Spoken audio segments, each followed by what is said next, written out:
Boom, boom. Click start streaming. Let's see if it connects. Oh my gosh, did it connect on the first try?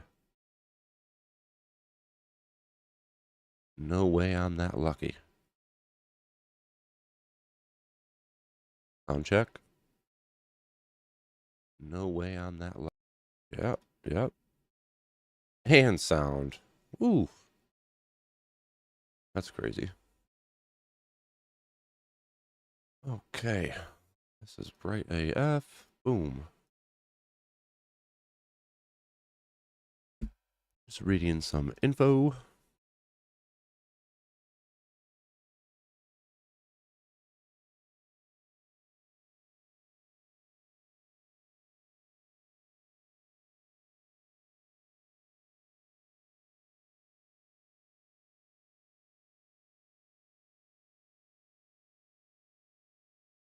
Post FOMC. Yesterday was kind of interesting.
Looking at some info.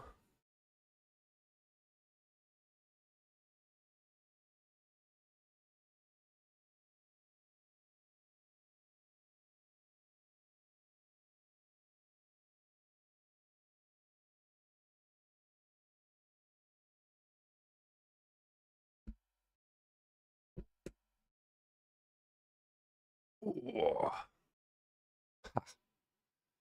What a nerd. What's up, John? How's it going? How's it going? How's your day? How'd yesterday end up for you? Oh, you kept me updated in the Discord. Look, that's nice to have. I like that.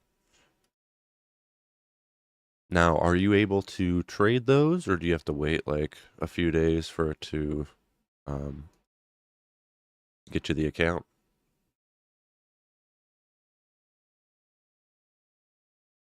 Caught the NASA's move up during the Asia session. Man, do you sleep or what?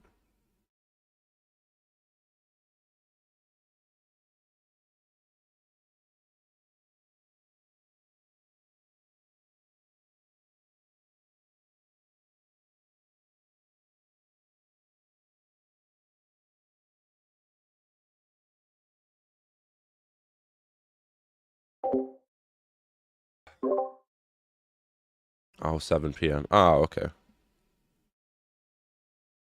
I guess that's normal human hours.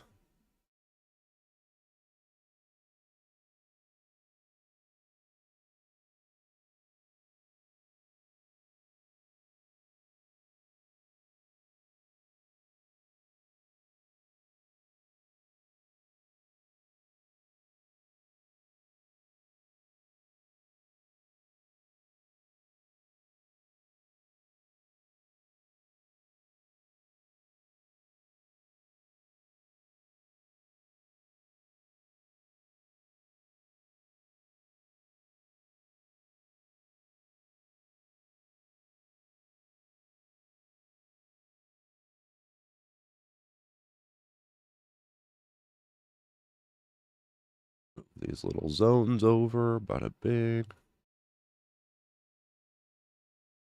Got these levels we're looking. Still around those 60-40s. We never made it down there yesterday. I mean, we did, but we never penetrated into the area. Now, coming up in the morning, we're reacting off of the supply we had marked at the top.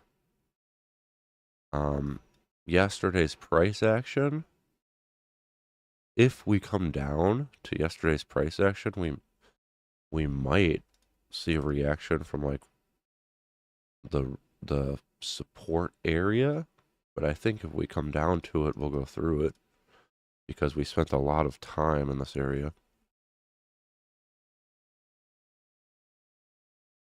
That's why I won't trade New York, because I got no reason to don't want to overtrade when I'm already up. Yeah, man, overtrading is a killer.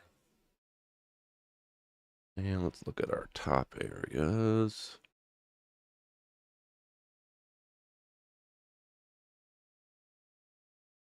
This one's about the same here. No, I want this line. Thank you.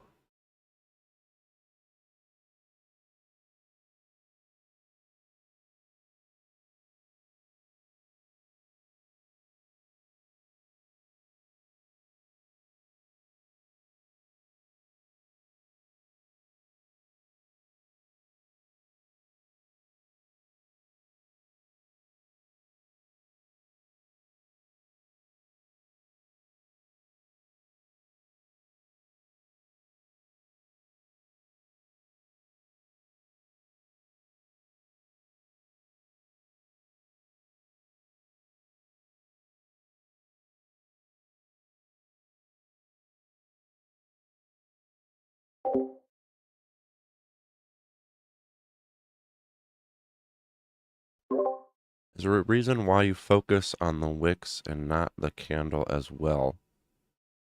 Um, you're talking about for the like the demand zones and supply zones? That is just so like this bottom zone or like this zone here, it'd be perfectly valid to like use that whole candle. Um, but if it's a candle like this, I'll draw it to the wick like that. And then, if I'm really unsure, I'll look at the 5 minute and really we had this little level here. But that was the only thing until we get to this originating area. So I wouldn't really want to draw it using like the whole candle or like this. But there's nothing wrong if you did. It's just kind of the amount of risk you want to deal with.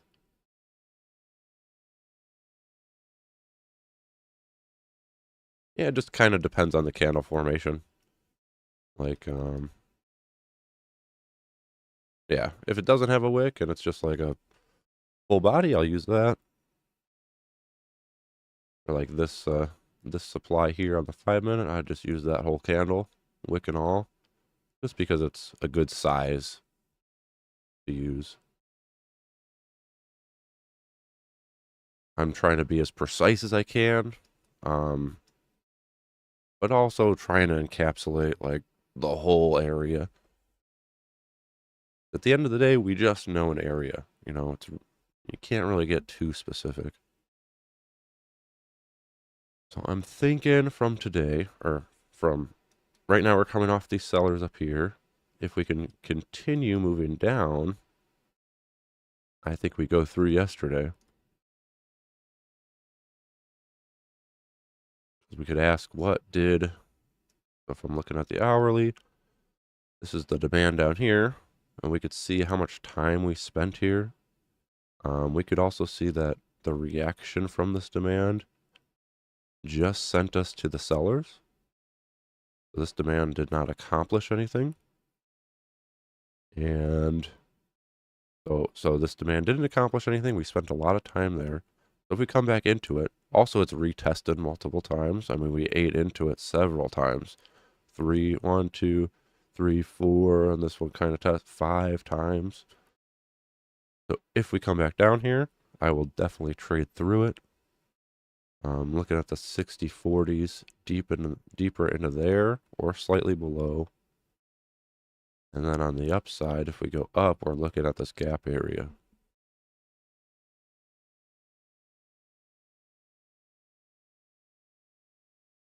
Let's see what happens if we want to go short this picture that's painting right now. It's kind of like yesterday. We hit some sellers and we started coming down to the open, and then we had some follow through. Hit some sellers, started coming down. We'll see how we react. Kind of where we're at right now. But if we start breaking down, we could go through yesterday, I believe.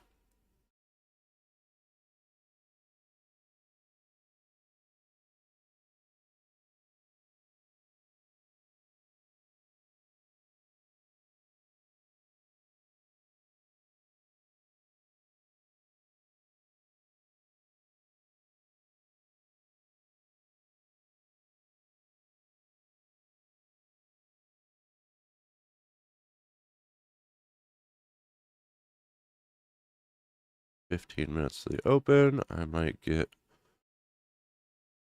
Nah, I think I'll be good for now.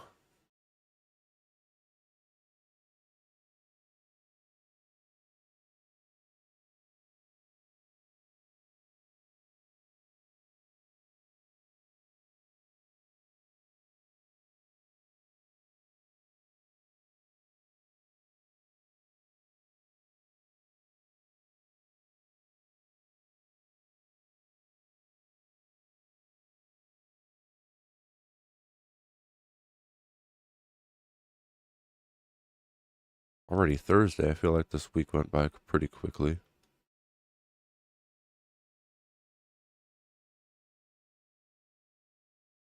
Derek told me he'd be on all day.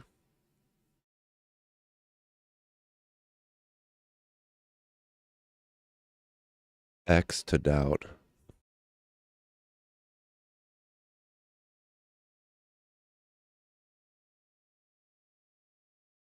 $10 up right now.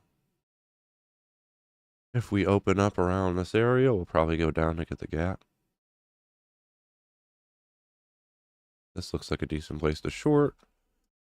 Being this close to the open, I want to see how the open reacts, though.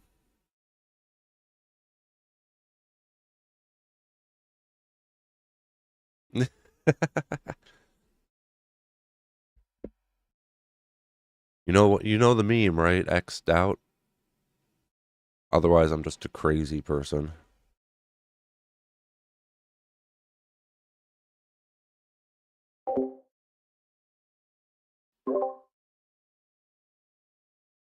I figured. I figure if you use the internet, then you probably know.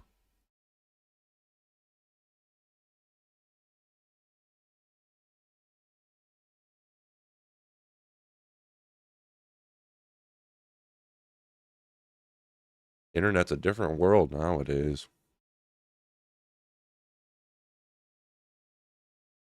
Compared to like 10 years ago or so, 15 years ago.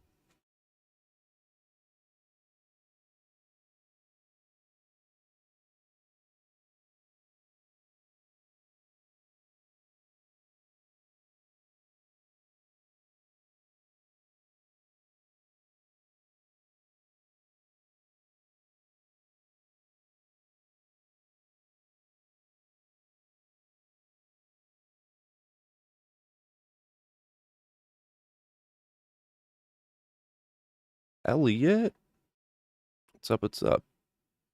I remember only ever getting on the internet like 15 years ago to play my favorite childhood game, Toontown. Oh my gosh, my sister played Toontown. I watched some Toontown gameplay, you know? What's up, Elliot? Hello, Tejas. Out of all the trading gurus on YouTube, I feel like I trust you the most. Wow. Hey, that's really kind. That's really kind of you to say. And that's the goal, right? I'm at the point where I'm confident in what I say and what I do. It's not everybody's style. But man, nothing pisses me off than like literally all these gurus and stuff. No other, I can't think of another like professional area on the internet that has so many scams and disgusting people. So just starting this, I'm doing it as a hobby, and I just want exactly for what you said. I Just want to help throw some ideas out there. I'll never tell you to do exactly what I say, but if you find something I say interesting, look at it further. And if you have any questions about it, ask.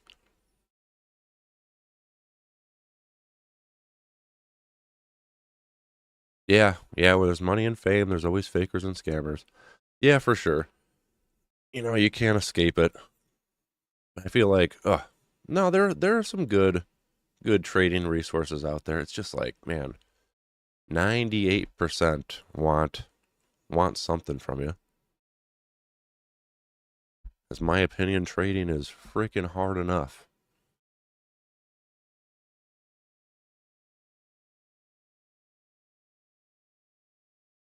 There's only 3 people in the trading space that I follow that I believe are legit. And oh man, thanks, John. You guys are too and it's too early for all this. Ugh. Thanks. That really makes me feel good. And like I said, that's the goal doing this. I'm doing this as a hobby. And if I could just get some decent info out to a handful of people, mission success. Really today. How'd you find it? Just through YouTube? Or I posted on Reddit last night. Got a bunch of downvotes.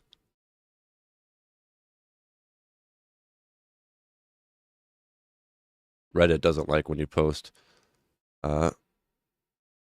YouTube links because they assume, well, for good reason, that you're trying to sell something. You should throw in some music in the background. I thought of that, but won't I just get won't everything get shut off? Or like, won't they mute my recordings or something? Just recommended. Oh, that's cool. Oh, cool. The algorithm is working. Haha. No copyright music. Okay. That's a thing, yeah, right? I know. I know things. I'm not Googling it. No, I know that's a thing. Okay. No copyright sounds? Is that? Oh, yeah.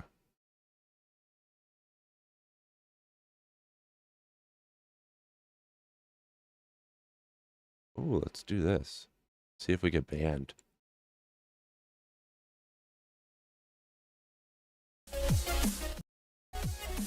How can I make that?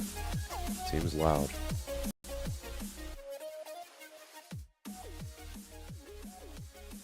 Is that hearable but not too loud?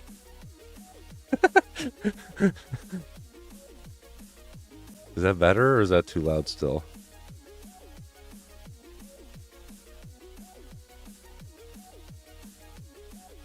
Wait, let me pause it just in case it is too loud. Here's a test.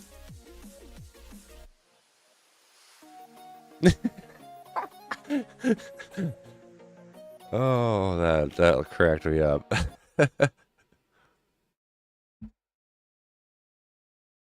This is just no copyright sound radio. Well, it'll switch up the energy, I think. Oh, it's already switching it up.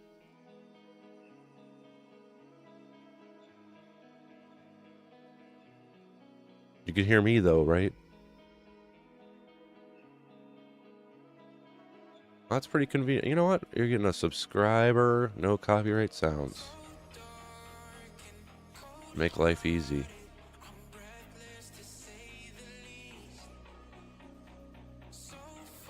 Right? This is the trading vibe. The other one was like, ugh. Alright, just going over what we think today. I think we go down. I think we're turning off this upper supply here.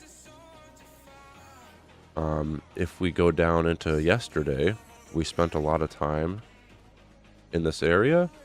I don't think it offers much resistance. We may get a bounce somewhere from this lower area of yesterday.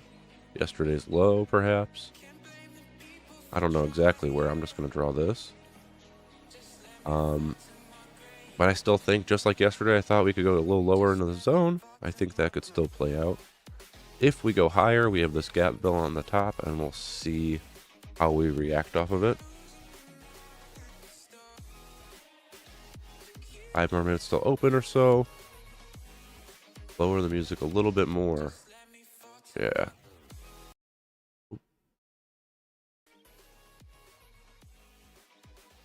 Boom.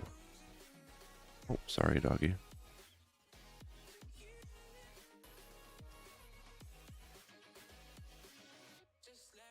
Yeah, just let me know how that is. And thanks for letting me know how that is, by the way. So yeah, we think we could go through yesterday because we spent a lot of time in the area. Didn't get a reaction. The only reaction... Okay. I guess I could adjust a little bit on OBS, but I don't want to cut off if I have people talking too. What was I saying? Oh, from yesterday we hit the bottom, and we came up overnight to this upper supply, and that's the supply we're turning off of currently. Right here, this might be a good area to get short, but we want to wait till market open. On market open, I'd like to see a reaction up to go short. We'll see what happens. This might be the area we react to here. We'll keep an eye on those and see what happens.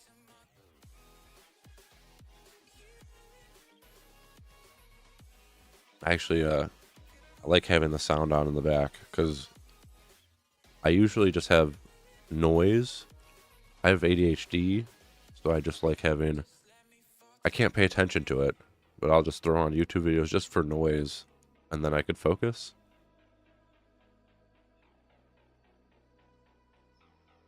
Nice to have on.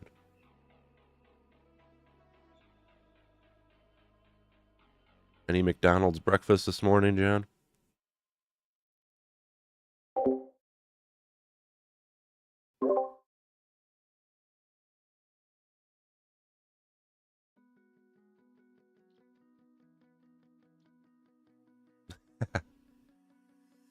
Those are the best mornings. In the sideways range on the hourly right now. And one thing I talk about is ranges in the market like this. You know, like a range, we want to buy or sell at the top and buy at the bottom.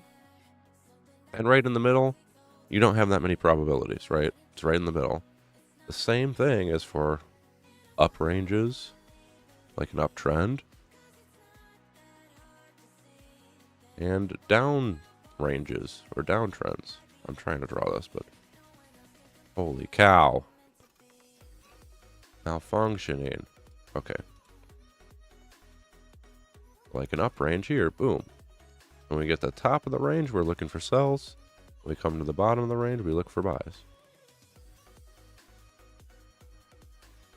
Market's always in some sort of range, or it's creating a range and you just don't know what it is yet. But if you could figure it out, it could keep you on the right side fairly often. 3 more minutes to open. Gap is 9 points lower.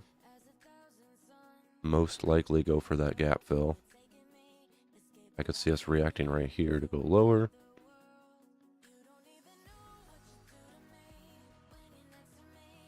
But we'll see. I want to see a push out of the gate, just like those other days we were talking about. You know, like this huge up day. We had a nice push down out of the gate to get everyone baited in to go the opposite way. This day we had a push up out of the gate a little longer, like an hour. But then we took the opposite. We didn't get any follow through on that. But that's the whole idea. This day we went up out of the gate, tried to go opposite. Because if you think about it, a lot of people, a lot of retail traders use, like with no overnight data, right? They don't see this formation coming into the morning, and they don't see all this information of these levels that we very well could react off of. It's super important to know where gaps are, overnight gaps, but I think you're doing a disservice if you don't look at overnight price as well. Huge volume on that. Make sure we're not trading any news. 9 o'clock, 9:30. Okay, that's pretty much it. Home sales.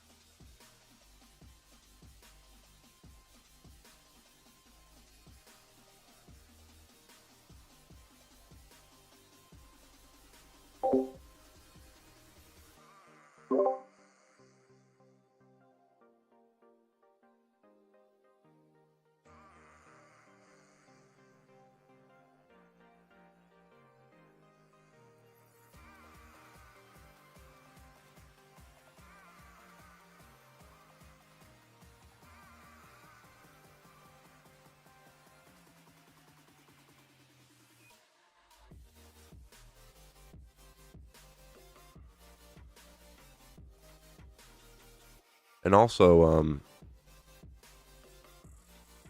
forgot what day it was. I just wanted to bring it up that, I don't always have a plan in the market. Sometimes the market is confusing, and it's okay to be like, I really don't know. I'm not feeling it today. Don't fool yourself into thinking you know what the market's going to do.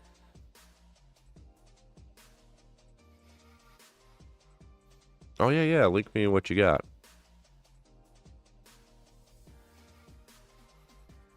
I like listening to, or I used to listen to, whatever that it's like chill music channel, and then there's like the anime girl sitting at her computer that just like repeats, like reading a book or something, or in the spaceship.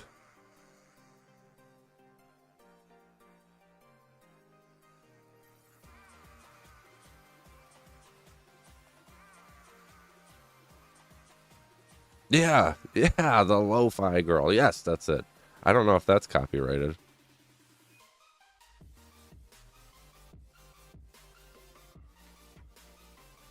Yeah, everybody knows her. She's my girlfriend.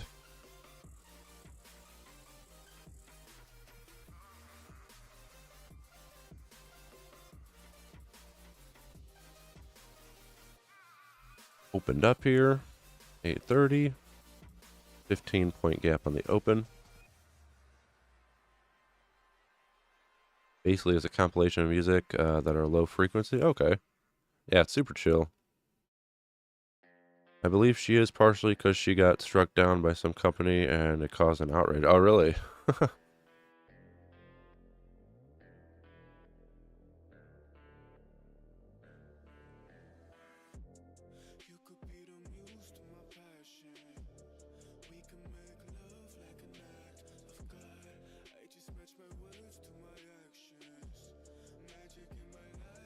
Lo-fi records. Wait, I just read.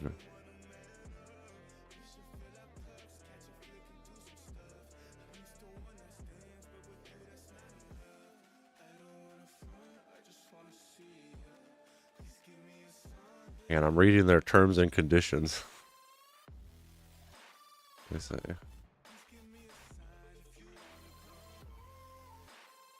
Lo-fi will never file a copyright claim with the platforms if you follow the instructions above. For YouTube, add the following in your description. Oh, if I put... Okay.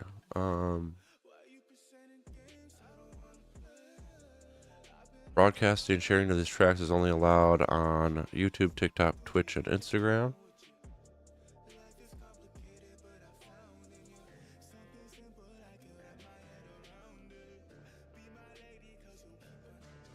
Okay, it says for YouTube, add artist name dash track title. I have to like... Can I get something that automatically just... Doesn't it show it on the screen? Maybe if I put a video... I don't know. I don't know.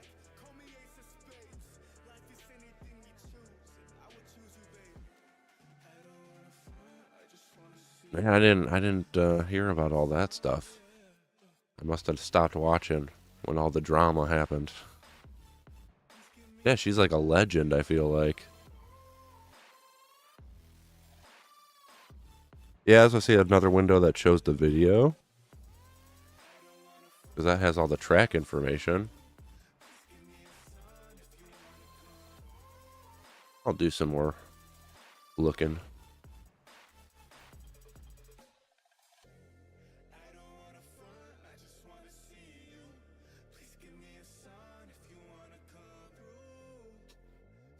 Ooh, that could be the high.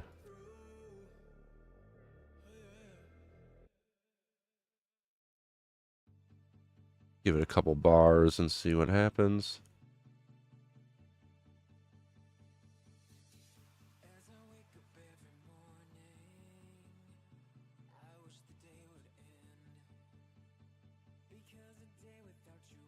That's a big volume? Wait, what does that mean?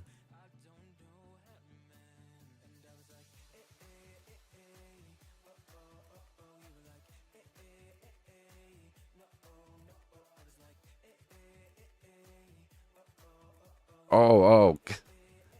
We're talking about music. I'm like, oh, is it too loud? Do you want it louder? Big volume? Is it, you like this song? Yes. Talking about the markets, yes.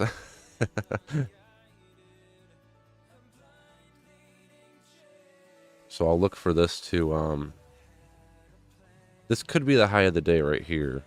We react off the zone, off market open. If it's a down day, the high will be put in early. But I want to see it take out some demand, preferably this demand, and then retest supply for me. And then we'll talk about something. We'll talk about something there. Does this mean I full port long? John, stay in your bed. Don't move. They say that you should be careful when trading market open, right? What are your thoughts? Yep. Yeah, I think I treat market open just like 8:30 to 8:40. It's kind of like a news event, right? It's just an influx of volume in the market, and it can cause wickiness. That's why I like using what happens off the open to make my decisions, right? It's another clue. Like we should come down to fill the gap. Is 9 points lower, which would break this demand, and then we come back and retest and sell. Perhaps.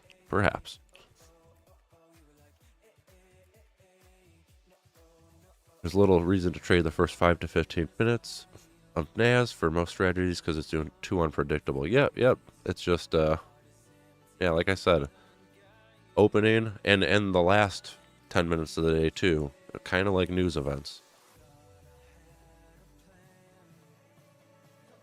So definitely be careful. If there's a setup though, you know, not saying you shouldn't take it.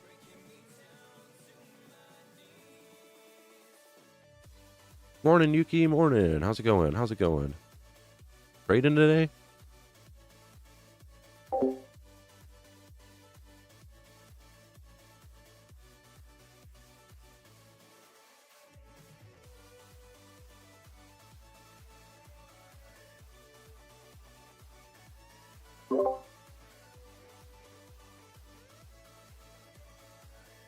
See what we got to this.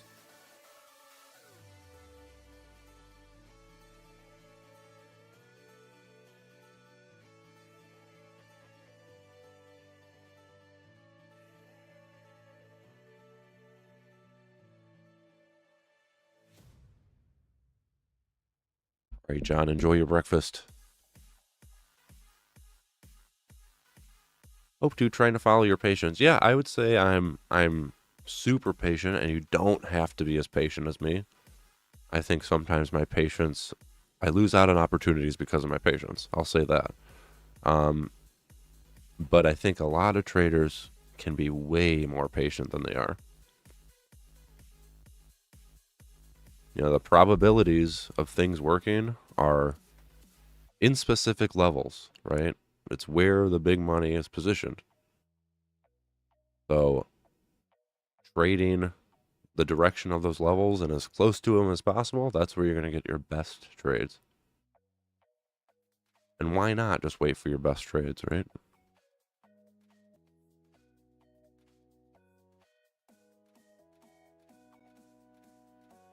Push up. We're getting our push up off the open.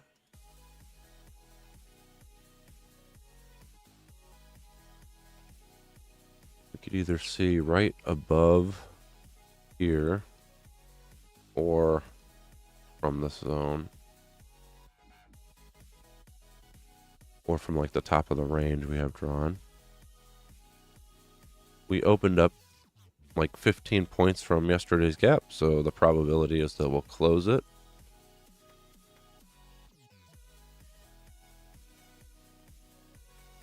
We were talking about today. Hang on.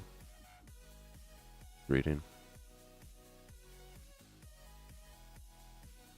Talking about today how we think if we come down into yesterday, because we spent so much time in this area yesterday, we really didn't find true buyers. When we did find buyers, what do? They sent us to the sellers. So right now, these buyers, if we come back into them, I would expect to trade through them. Look into one of those lower areas. If we go higher, we have this gap fill there, and we'll see how price reacts higher. Right now, I want to see a push off the open up. Give us some supply to sell down.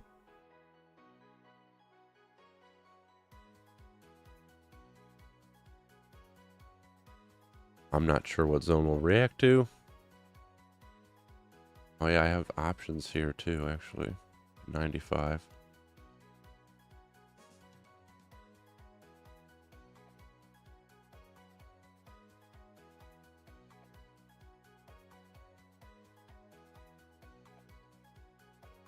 We'll wait for 845 candle and see if we form some supply in this area. Now, if we're in the right location, when I say form supply, I'm just looking for, like, when we're coming up here, I'm just looking for, like, a strong down candle like that. Boom, supply. And we'll sell that to get in the next leg down. You'll see over time, I hope, if you watch, the market kind of does the same thing over and over.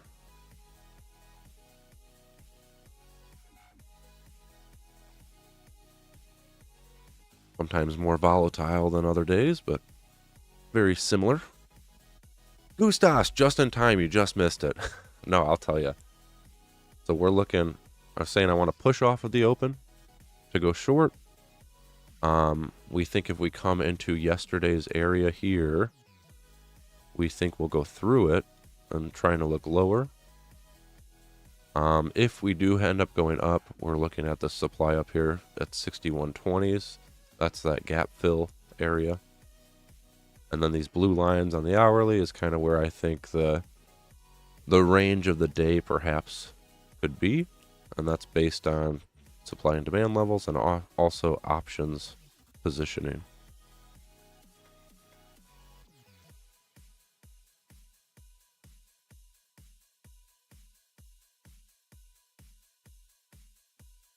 Looks like that would have been a good short right at the tick. Well, not the tick, but 95 and a quarter.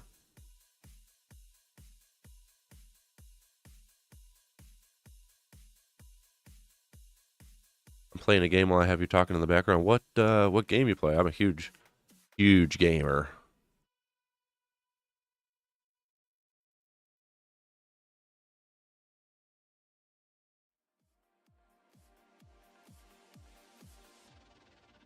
Oh my gosh, Guild Wars 2, holy cow. I played that a long time ago. Gosh, that's still up and kicking, huh? That's pretty crazy. What a good game.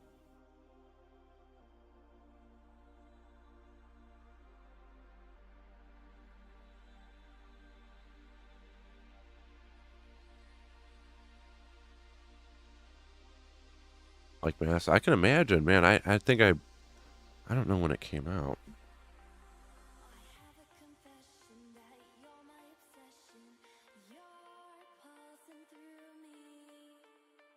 I just want to know when it released.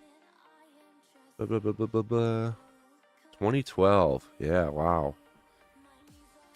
And then it released on 2022 on Steam.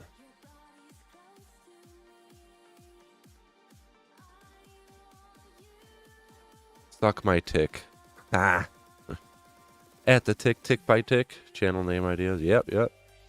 What did we say yesterday? What did you say? I forgot. That was a good name. They removed the restriction on weapon usage. You can use any weapon regard. Oh, cool. I just remember I was so excited. I was like, oh, I'm going to play this game. I was super into like PvP, MMO type games. And then you could like, you know, in order to compete in the PvP, it would like level you up and you'd have like all the gear and stuff. And I just had no idea what was happening and I got destroyed. And then I went and leveled a little bit.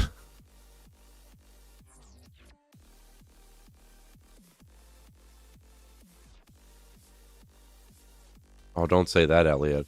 I loved the Grand Exchange on RuneScape. I'm afraid if I get into something like that, then I won't do actual real trading.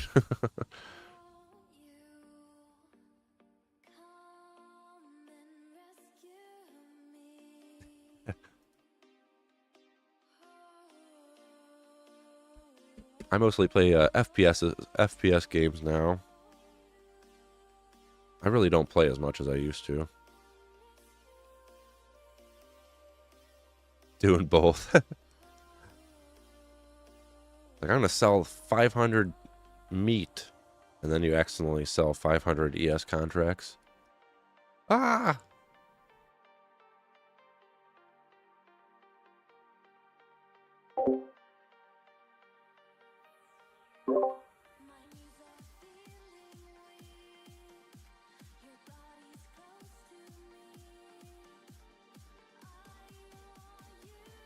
When I'm not trading or playing Guild Wars 2, I'm practicing trading on the replay for Trading View. Yeah, I think that's something I did a lot back when like Tradeovate had a good market replay thing, and you could literally go back any day in history, and I would have a calendar of like, you know, 5 years earlier, and I would go through like multiple days and just try to trade them. Music by John. Message retracted. Oh my gosh, what did he say? That wasn't me. I didn't do that, right? You retracted it.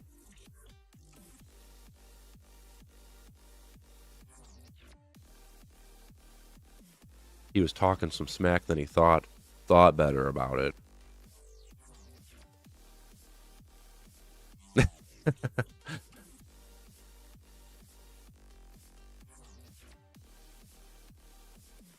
Oh, you didn't retract it? Oh, that's weird.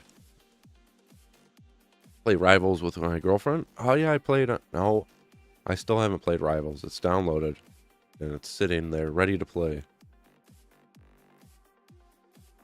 Do you trade S&P only? Yeah, for day trading and swing trading. That's my main focus. I've done several markets before and like doing several at the same time, and I just find for my mental and my taking actual good trades, I would either miss or I would take bad trades because I was looking at so many things. So it just works out for me. But the same concepts and same strategies apply throughout everything. We're getting that push up, 8:30 to 9. We could push up. Maybe we push up to fill this gap before we react.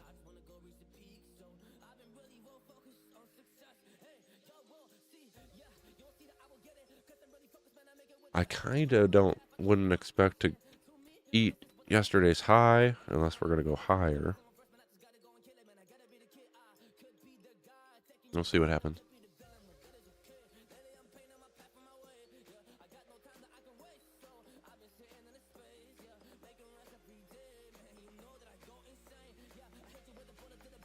Never doubt the bulls.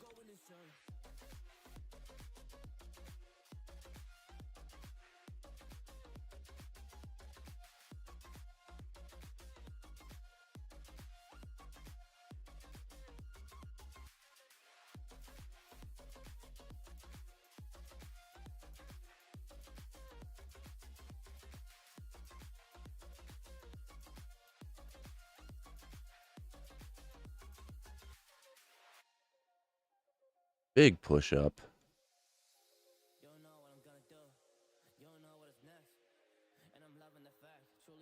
Looks like then we could perhaps. I mean, we have to break this upper this high, but we could fill this gap.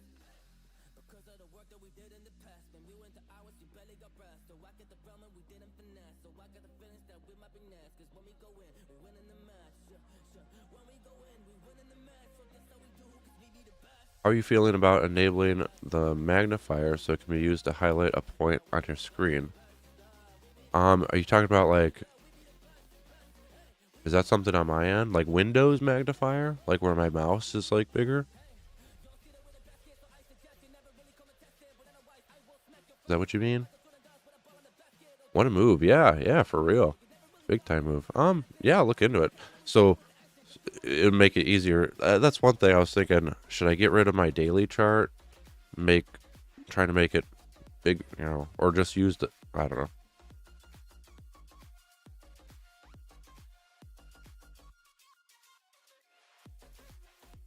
Yeah, should I just zoom into my charts more? I have a bad habit of like, because I'm not too concerned with like individual candlesticks, so I'll just like look like this, which I understand is hard to even parse what's happening. So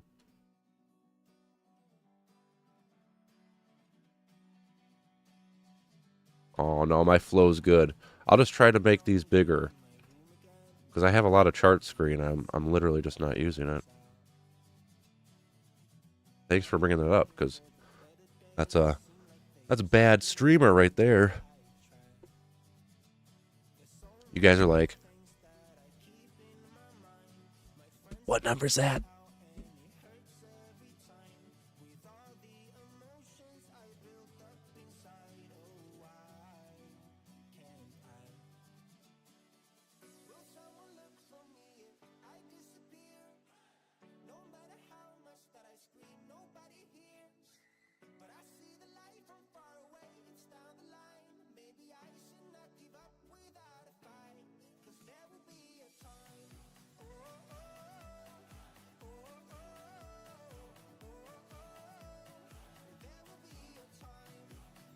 You mess with the bulls, you get the horns. I'm going to mess with the bulls today. We'll see what happens.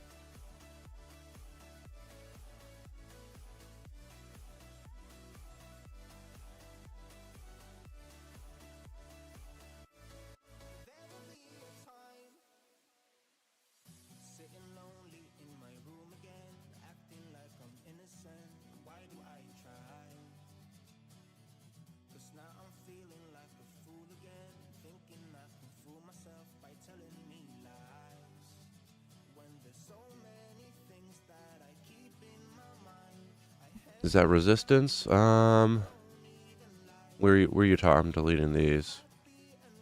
This top of this range is just yesterday's high. So yeah, that's resistance. And then coming up here is our gap supply that we're looking at.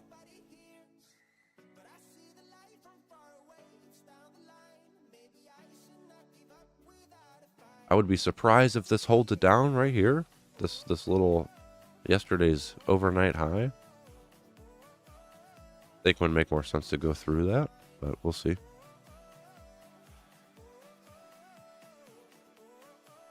Gap is still like 20 points higher.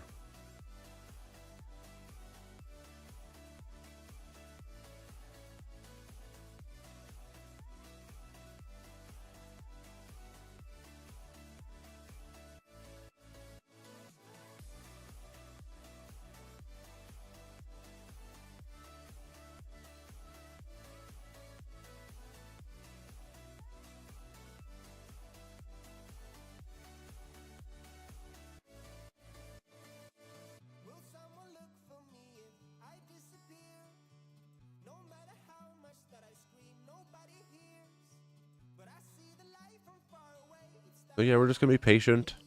I'm, once again, the one day I was long biased, the market just completely left without us. And now I'm short biased again. So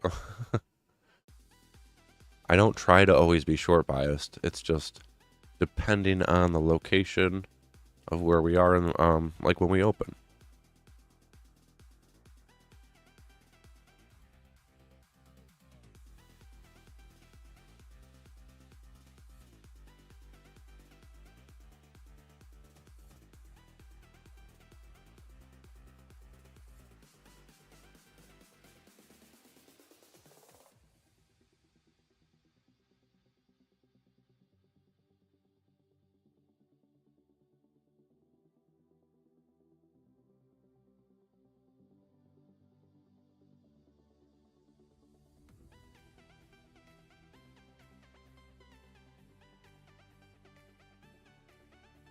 Counter trend trading. Yeah, kind of. I'm just looking for the reversals, right? So the long reversals down here in this area. And I didn't get it. And my probabilities today are for a down day. So that's what I'm relying on. But I'm not going to take anything just anywhere. I want it to be in our areas.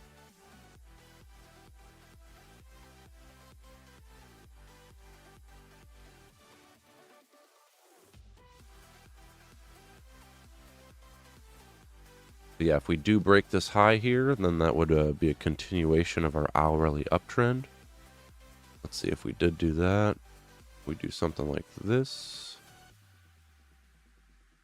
So at that point, we would be in the top of our range, like the top of our. So what I'm saying is, if we continue higher and break this high, this is the uptrend we would be in. And then right here at the supply is the top of our uptrend range as well as option positioning. That's makes a lot of sense. Maybe even a fib extension. Nope, nothing really there.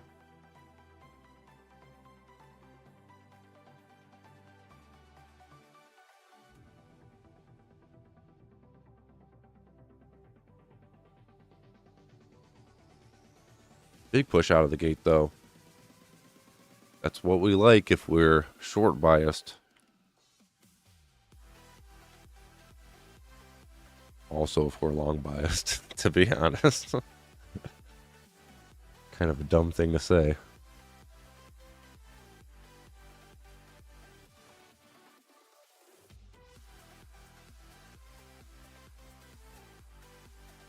Right now, demand is held all the way up so far.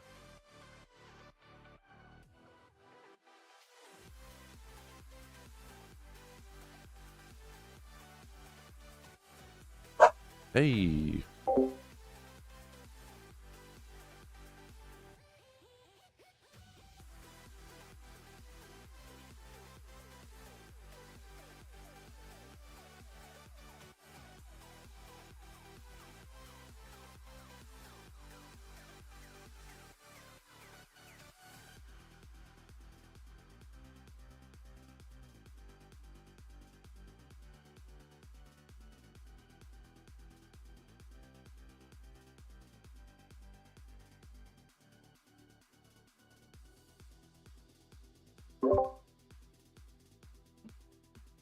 Boom, boom.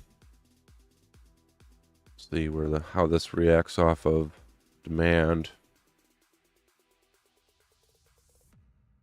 Want to see weakness form.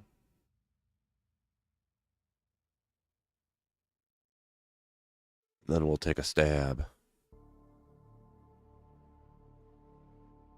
I still think, since we came up this high, I still think we could just fill that gap. What time was this? 8:55.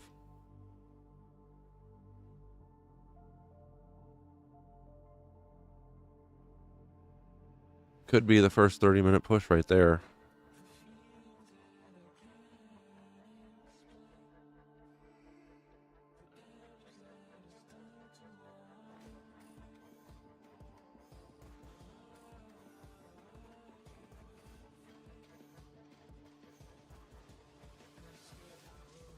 Yeah, what goes up must come down.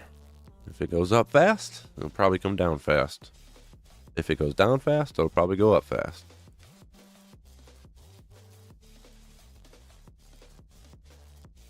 But we got to break this.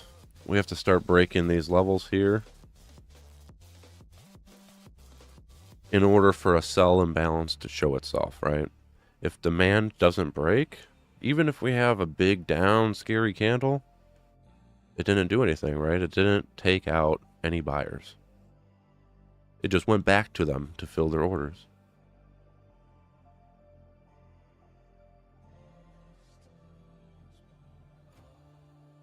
Oh, I did pull-ups yesterday, and I'm shredded. I just can't feel anything.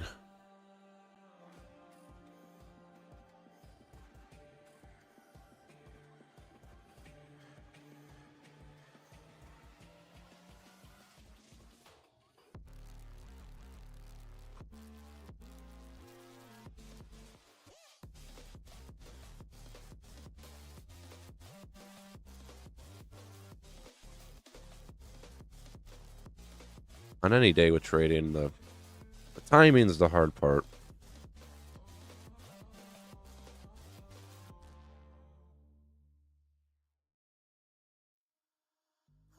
Yesterday was a half-decent day. Was expecting a little bit of continuation lower, but we never got it. Super disappointing. We got stopped out to the tick. Otherwise, like I was saying in my video yesterday, this would have been a good example of getting into a position here, adding more contracts here, and then taking off in our profit area. But the market did not giveth.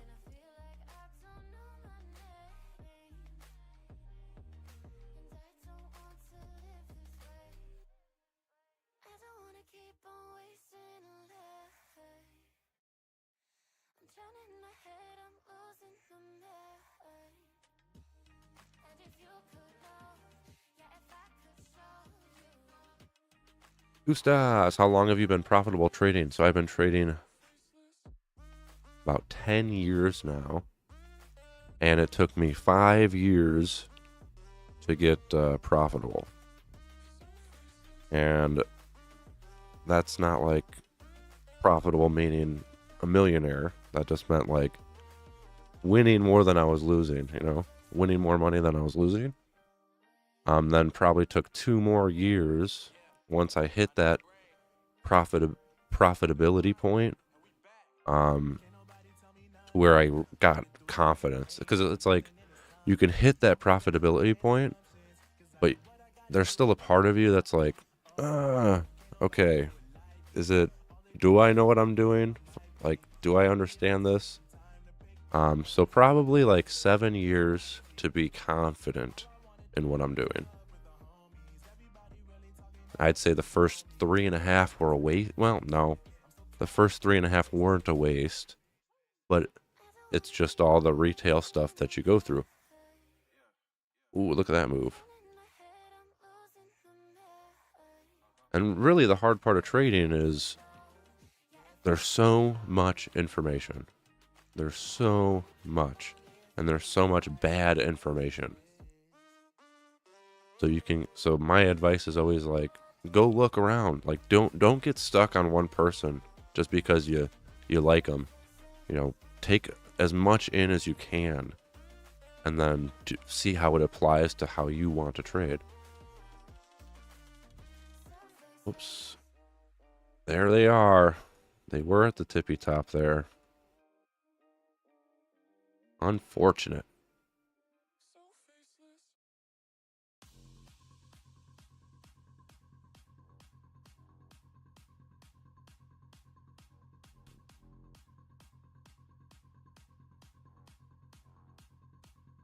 But we'll see if we get a retest of supply. I like the strength we found. We took out this demand. What's holding us up right now is this right here. This level. Maybe we find a bounce from this level and form supply somewhere here. And I'll take that to go lower. Looking to trade through yesterday's price action.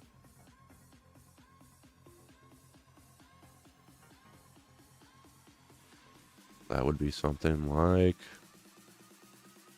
coming down to here, doing a little getting in here to go lower.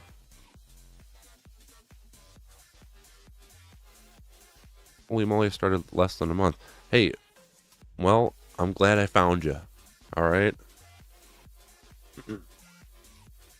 If I could go back and talk to myself when I first started, it would be learn supply and demand. Okay. You can't really go wrong with like any supply and demand videos. Everybody does it slightly different. It's just the concept of supply and demand in the market, I think, is extremely important. Once you understand that, you can kind of see how the market moves and you could see where imbalances occur. Then you can build a further trading plan off of that knowledge. But if you just start and you're looking at MACD or RSI, you're not understanding how the market's actually moving. You're just basing it off what those things tell you. So really try to focus in on why is the market moving. You know, one exercise I did when I was going through the learning is look at every turning point in the market. So take whatever time frame you want. You know, look at every turning point like this. Look at this, look at these, look at this. And then look to the left. You know, what happened at this top? Like why did we stop there? What is to the left of that? And see if you find any similarities.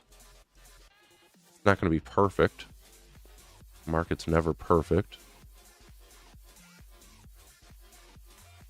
But yeah, take your time and try to build a foundation.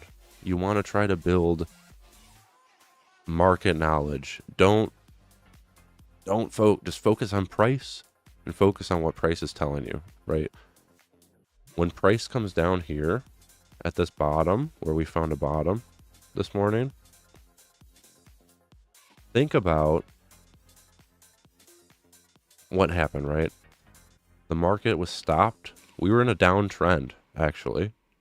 The market was stopped in its tracks, and we completely reversed off of it. Right here, for a fact, there is a buy imbalance. That is a fact, right? Price could not get lower than this. And boom, we did this, okay? But coming back into it, maybe this time here, didn't quite make it. That would have been a buy.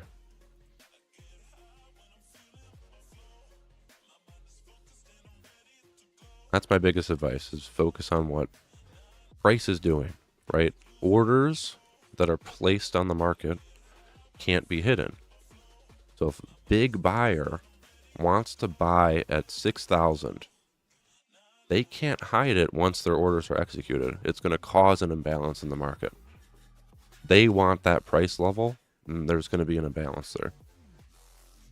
So it's doing the work and the analysis to figure out these levels. I got to let the doggies out. She's about to go crazy at me.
Just taking care of the dog, so gotta give me a few minutes.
Sorry about it. They were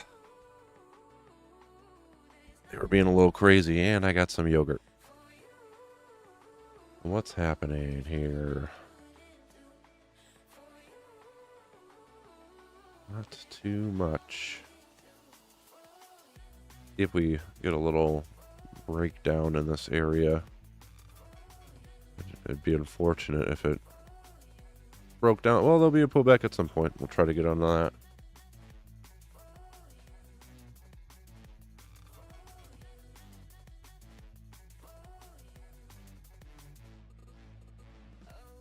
Big volume on that bar.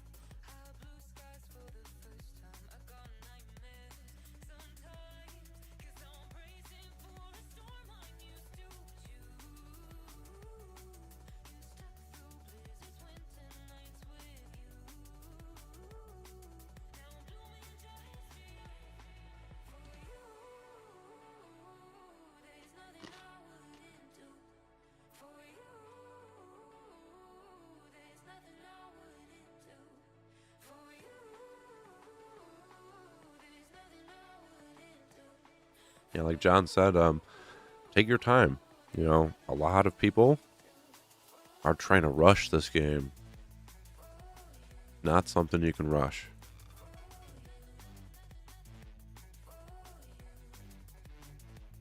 Also got a Discord link in the information.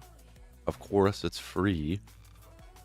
Just somewhere if you, after hours or after stream, if you wanted to post any questions or anything. I'm just going to eat my yogurt right now. We're waiting to see if we can get a supply retest to form. Or even if we came back up and retest this, I would shoot a sell.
All right, I'm done stuffing my face.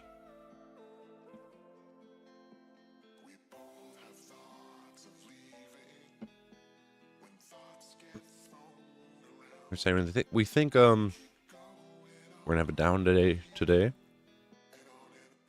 Think that if we come down into yesterday's demand, we're more likely to go through. I wasn't expecting us to turn from up here, to be honest. But 5 minutes breaking down, so we'll look for a retest of supply to take lower.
I don't think we closed yesterday's gap yet.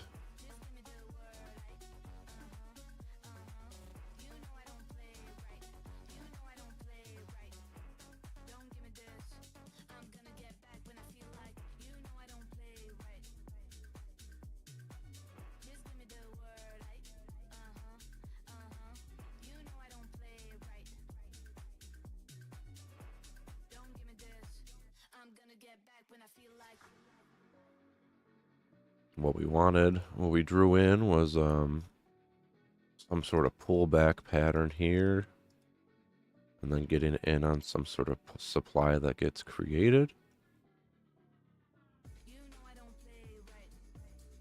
See what we get. Think about like waiting for things to happen. In order for supply to form, it's going to be like an up bar, it's going to be a pausing bar, and it's going to be a down bar.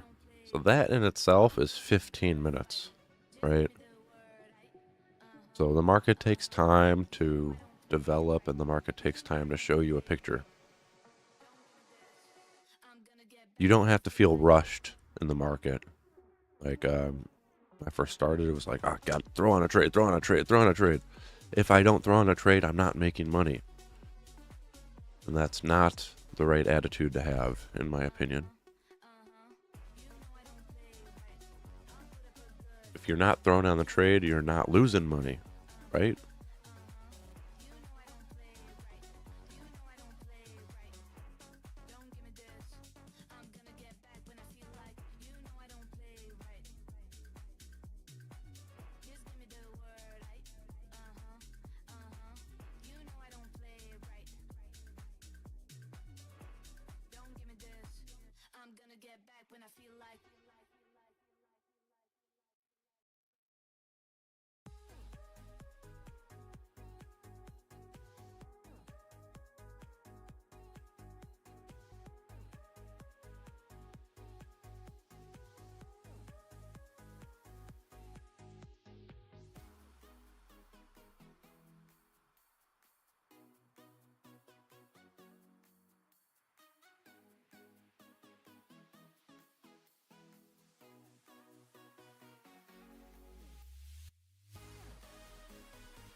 Yuki.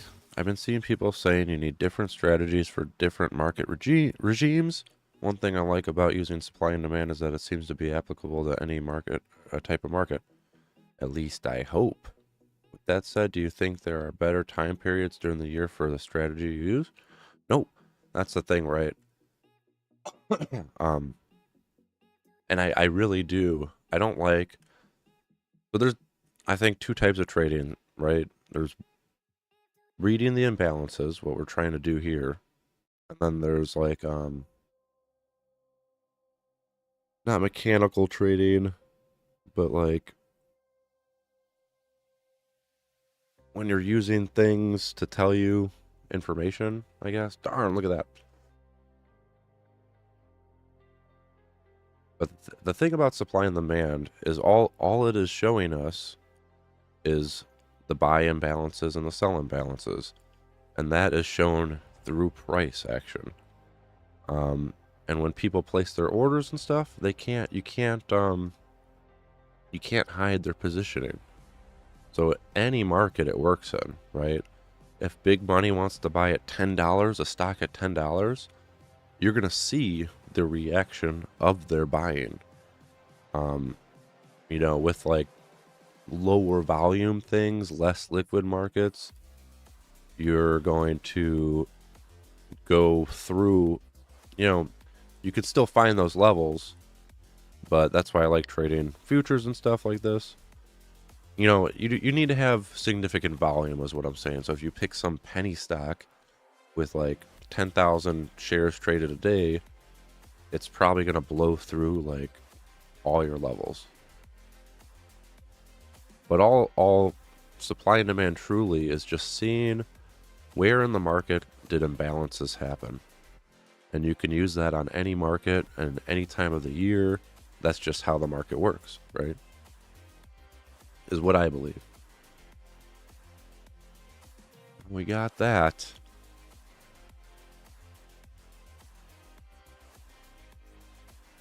You got that push. Let's see if we can get an entry. 8:30 to 9 push, right? Right? That's what we love to see. If we were in our higher, if we came to here, I probably would have just thrown on a sell at that point. But I wasn't really expecting us to turn right there.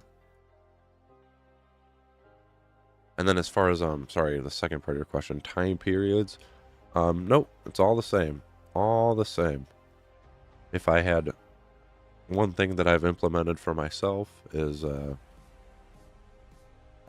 end of November into January, I really don't trade. My goal during that time is to go long in the market if I get an opportunity and then to walk away. But just because the volume, it gets, you could see like this year, freaking November, December, was just like sketchy. Sketchy time to trade.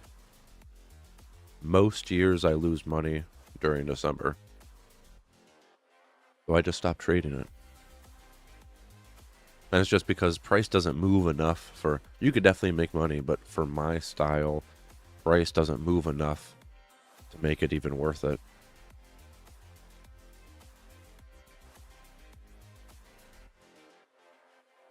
And we'll see what happens. Still running on our thesis, down day. I think if we come into yesterday, we could find support there. But we spent so much time yesterday. If you think about imbalances in the market, if you spend a ton of time in an area, price has agreed on price there, right? People have agreed on price. That's not where the imbalance is. Now, could it turn there? Yeah, I don't know. I don't know what's going to happen. But the odds are it'll go through it.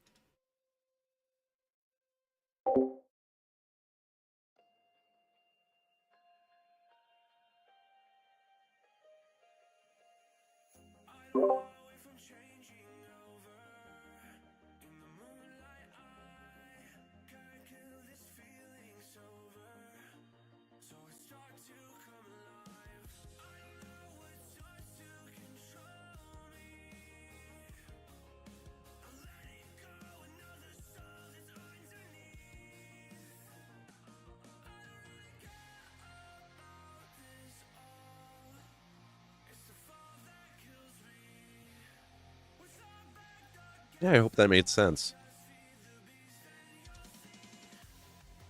Thanks for asking. I like talking markets. Just remember, whatever I say, just take it with a grain of salt. Look at it on your own. And, yeah.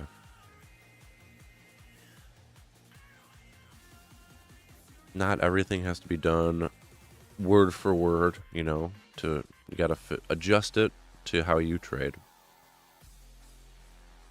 Adjust it to the emotions that you can handle.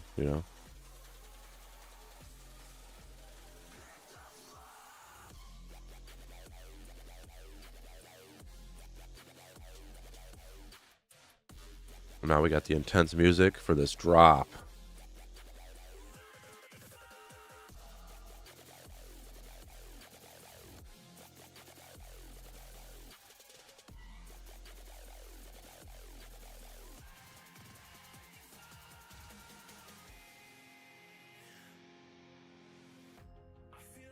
I'll take this zone if we hit it, but it looks too perfect.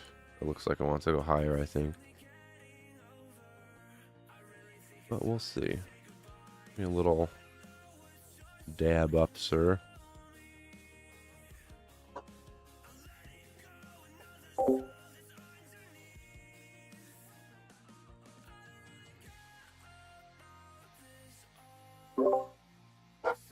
Dang dogs. Loud mouthies. They hit our zone to the tick. I just wanted to see a little boop. I would sell on the boop.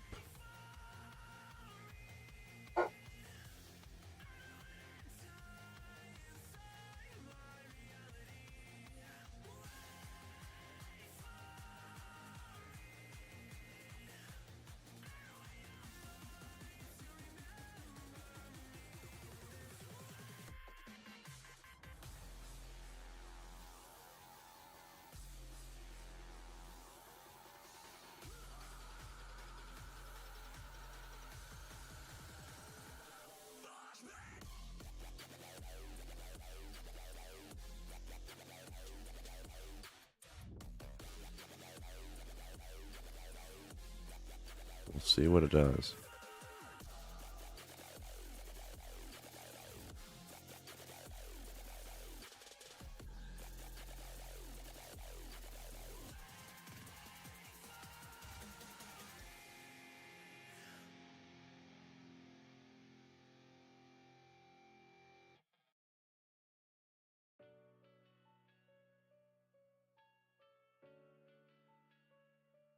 Like, I know it's not going to turn there on the tick just to full mess with me.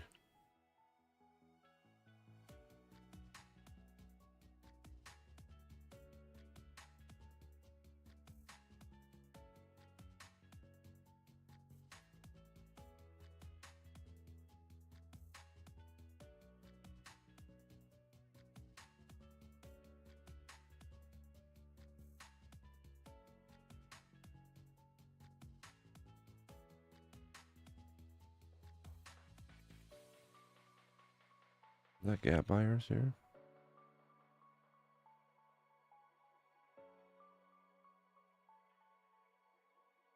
It was.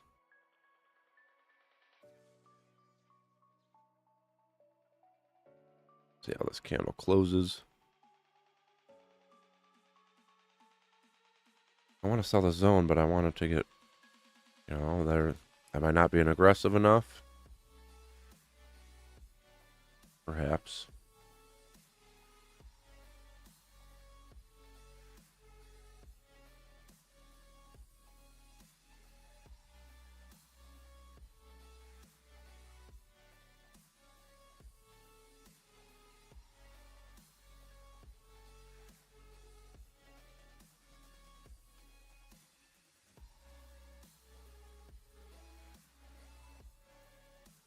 Just looking for our entry.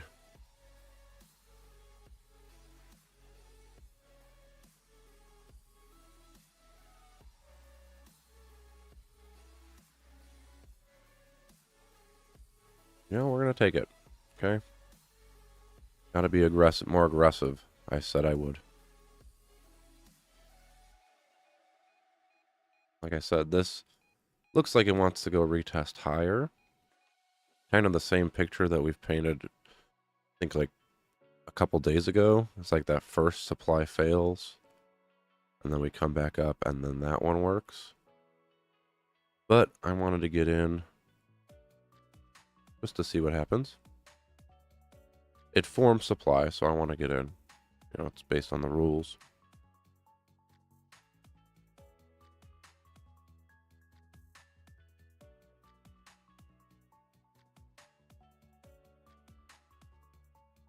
Overall trading with the idea that we go lower. I think if we go down to yesterday's low area, we can break through it because we spent a lot of time there. Looking for a down day. So far it played out with our 8:30 to 9 push. Didn't quite make it where we wanted to sell. Now we're seeing weakness, so I'm going to jump on supply that forms.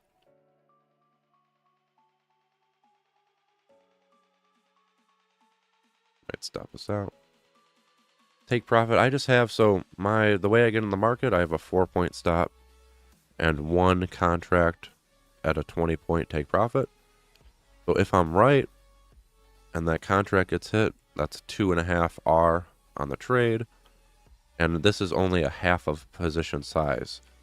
Ideally, if I'm trading the whole day, I want this position to work. I want to make more supply lower, and then I'll add to my position and move my stop down lower.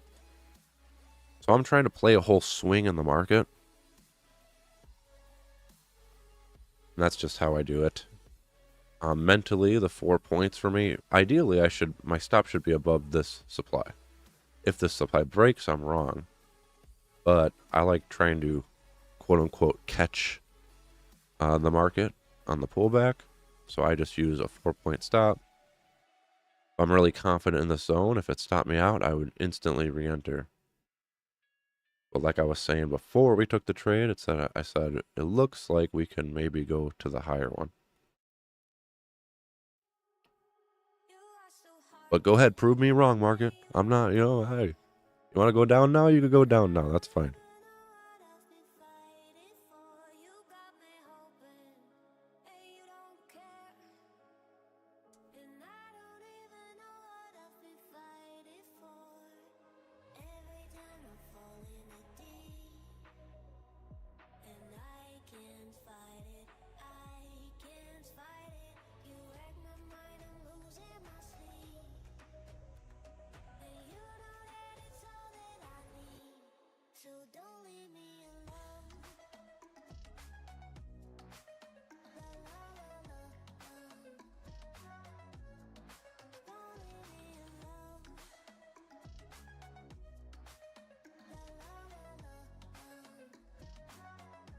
By using half position sizes and trading like this, I've said it before and I'll keep saying it, the losses are meaningless, right? So even on a half position, if I hit that take profit, that covers 2.5 losses.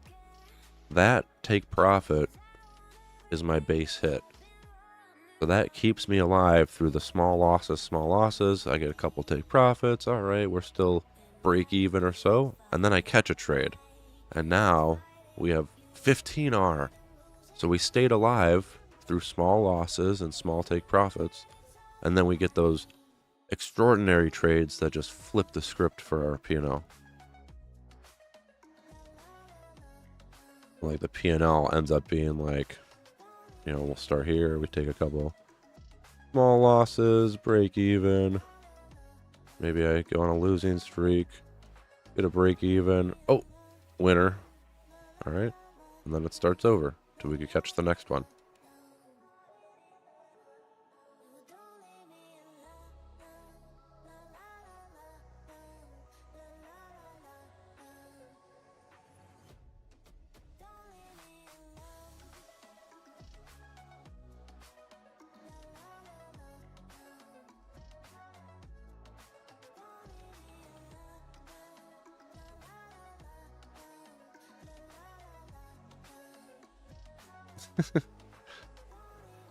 This picture says, "My worst nightmare finally became a reality." And it's a guy in a handicap stall, and then there's like a wheelchair outside the door. Ah!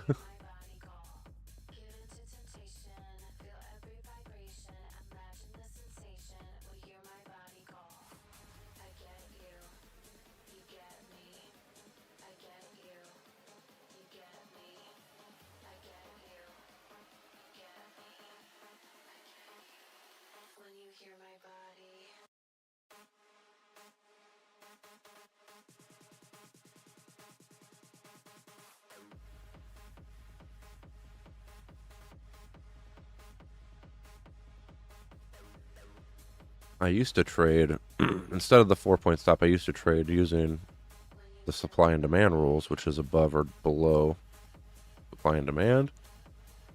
But I just found that if I'm right, I'm going to be right within 4 points. And if I'm wrong, then I'm going to, instead of losing 8 points, I lose half. But most of the time, if I'm right, I give myself that little 4 point wiggle. But if it's going to move where I think it's going to move, then it should happen within that amount. Sometimes it doesn't, like yesterday, yesterday, right? Was that double top to the tick? Which if I played by supply and demand rules, my stop would have been above this high, and that would actually kept me in that position. But it is what it is. That works for me. Yep, exactly. Sometimes just like yesterday. But that's the price I pay for the mental load it takes off of me, and it allows me to be more aggressive when pulling the trigger. Here I can just pull the trigger. I don't have to be like, okay, the stop was going to be above here. I got to lower my position size, blah, blah, blah. I found I will accept missing out on some trades because I get stopped out because of the mental load it takes off me.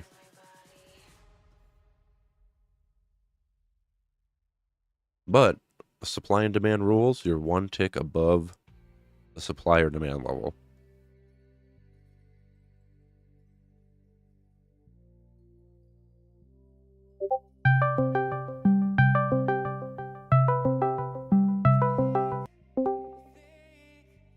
The man lives.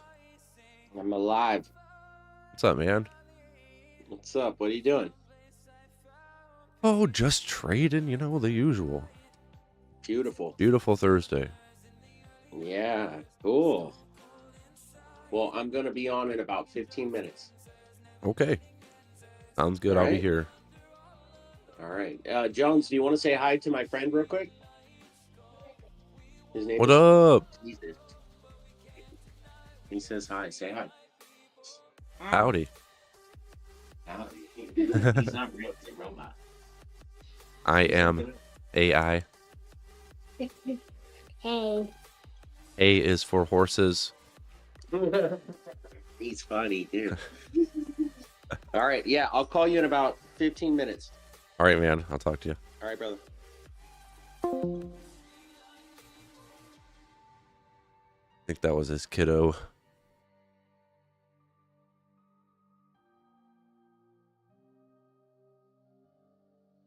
We break this candle's high where my stop is, and that makes me think we want to go up to here.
I think the style of the style of entry that I use, I call it catching trades. So like I could take a couple stabs even if it's going against me, and at the end of the day the losses aren't unmanageable. I used to do it with a 2-point stop, but then I found I got stopped out way too much. All right, man, gotta go. See you next time. All right, Goose Ass, thanks for hanging. Have a good day. Have a good day.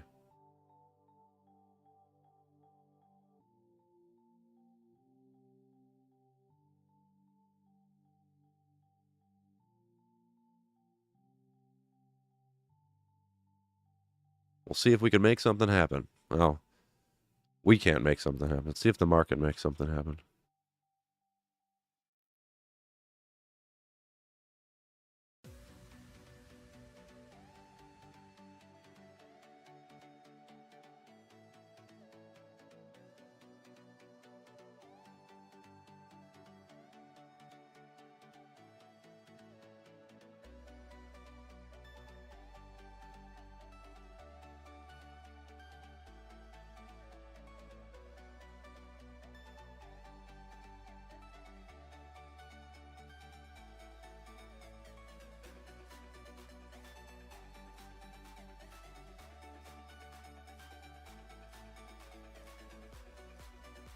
So you only enter small divided positions. Yep. So this is a half position size. So if I take a loss, half an R, right? And that the reason, like I said, that I trade like this or I enter like this is mentally for me, it helps. And also, if I'm right from an area, the imbalance should move price away, right? If I'm right, it shouldn't stop me out. Sometimes it does, and that's the risk I'm willing to take, to have these super tiny risk trades. Like I was saying, like yesterday, ideally, if that didn't take me out in the morning, then we would have added more. Our stop would have moved down. Our position would have been break even all day, and we would have been in 4 contracts for most of this move. And that's how the winners just get blown out of proportion. But it takes a lot for that to set up, and it takes, good entries to happen, and so a little bit of luck sprinkled in. Can you make a detailed video about your personal ways of entering trades or why? Yeah, for sure. I'll write that down, actually.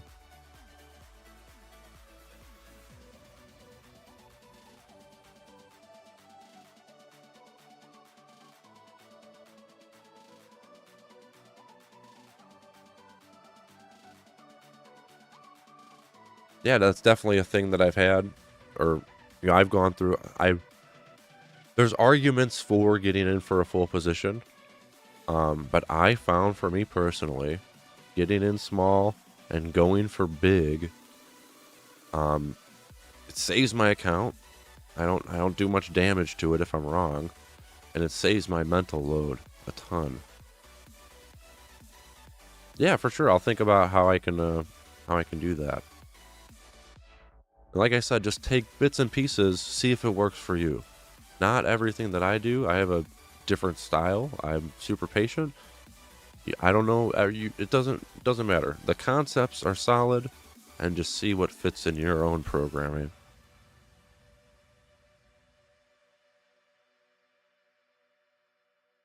The hard part about going in half position size is you have to be confident enough to add when you're in profits. So when I'm in profits, I'm taking on more risk. So it's not like, oh, green, we're good. It's, oh, we're green. If I'm wrong, I'm gonna get nothing, which is fine. I'll be break even, but I'm not gonna get any of that green. It's trading through the whole move. Yesterday, I lost a big chunk of money because I exited too fast. I think as dangerous as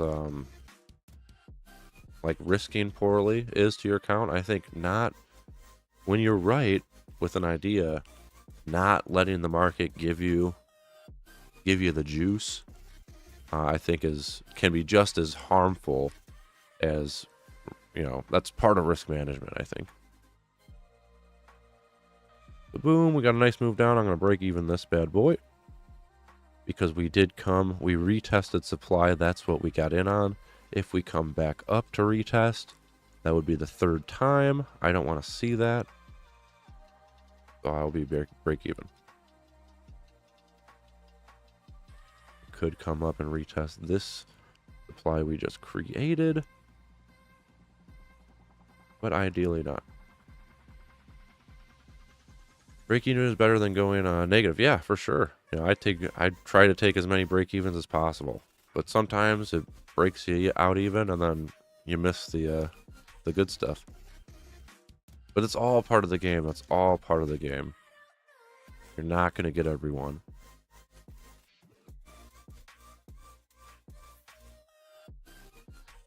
It reminds me of the saying, see profit, take profit.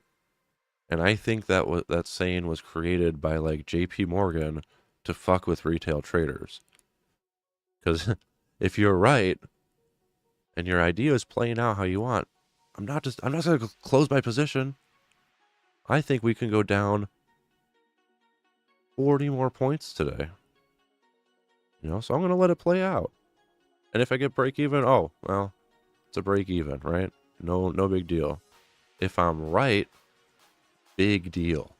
Big deal. So if this hits here, that'll cover 2.5 losses. And then we'll see if we form some more supply. Maybe down here, maybe if we look for a bounce, let's get a little specific. Oops. Look for a bounce somewhere here. To form supply somewhere here, I'll add more contracts and move my stop lower. Yep, partial profit at 20 points. That's 2.5 R. So even if this stops me out, well, still solid day, and it covers, a losing day and a half or so. Like we said from the beginning, we're kind of expecting if we come down to yesterday's low area, we might see a reaction, but ultimately, I think the buyers are lower.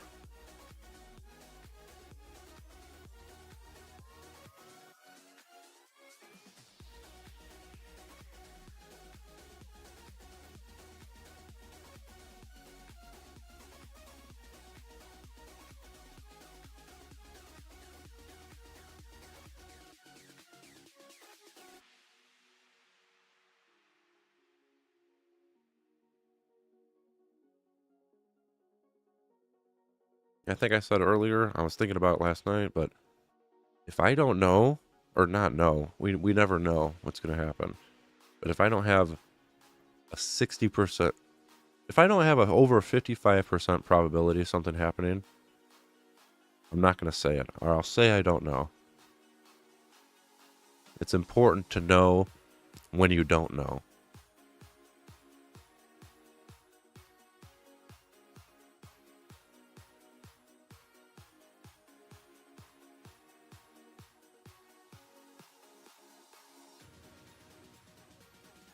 It would be cool if we get another down day, add on to our position, plan for a move deeper into the 60-40s.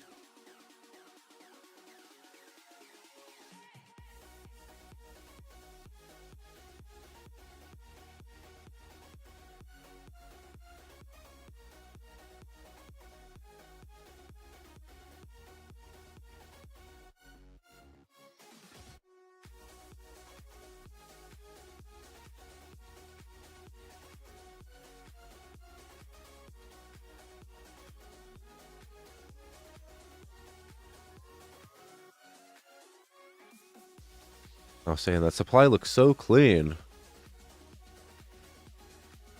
Sometimes they look picture perfect. So let's look at the supply just so we can see what happened, right? Price came down. went up, boom, pushed lower, broke lows. That shows us this imbalance that we created here was strong enough to take out these buyers.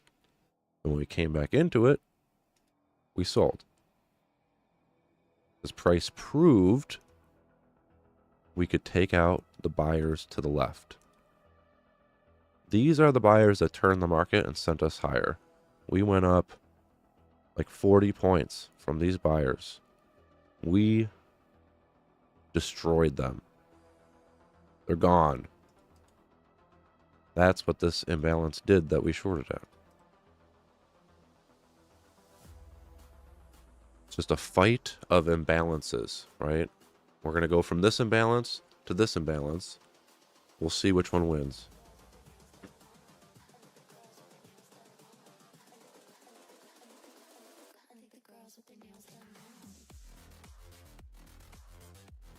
A few days that I've looked at,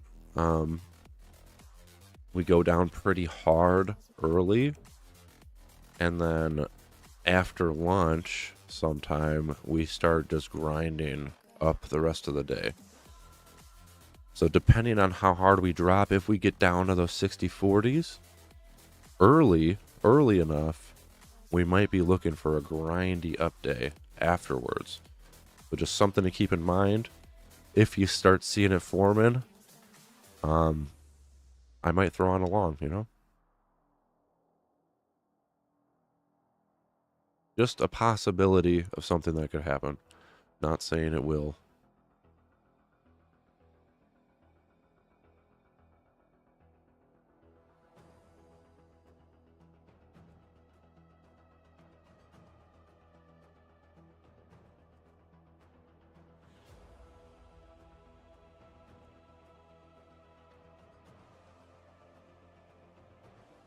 We're looking about 60-50 area. This is just the bottom wick of yesterday's low area. Honestly, we could just cut right through it if we got enough strength.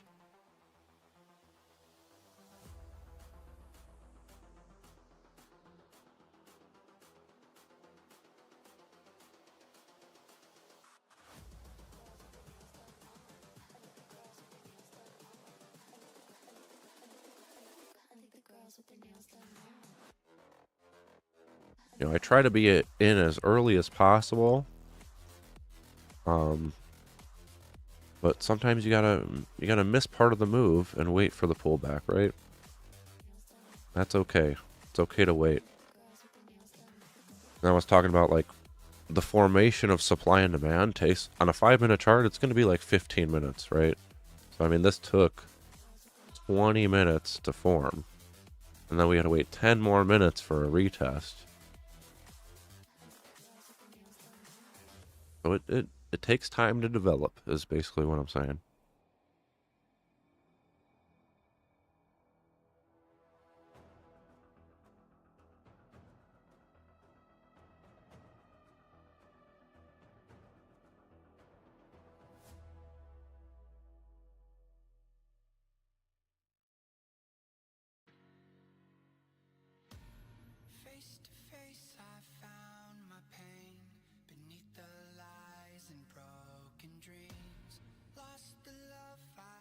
Low is 57.75 so far.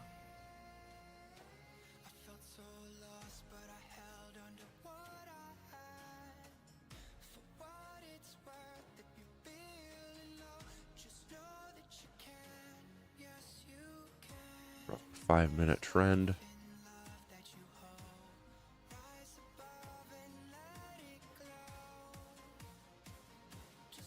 That's the 5-minute range it created in the market.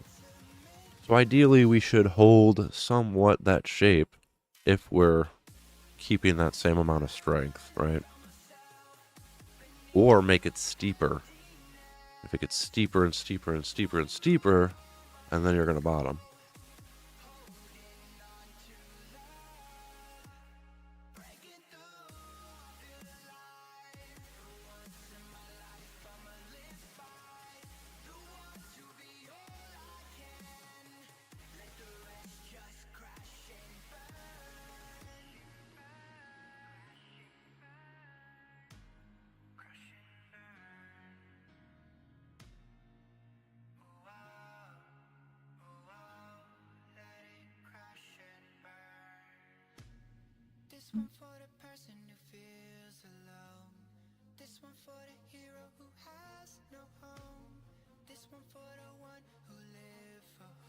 A good idea with the background music. I forgot who said it. John, maybe? Elliot? I forgot. I don't like having silence in my ears. I also just can't talk all the time. I don't have that much to say. Or maybe I do, but I'm just shy.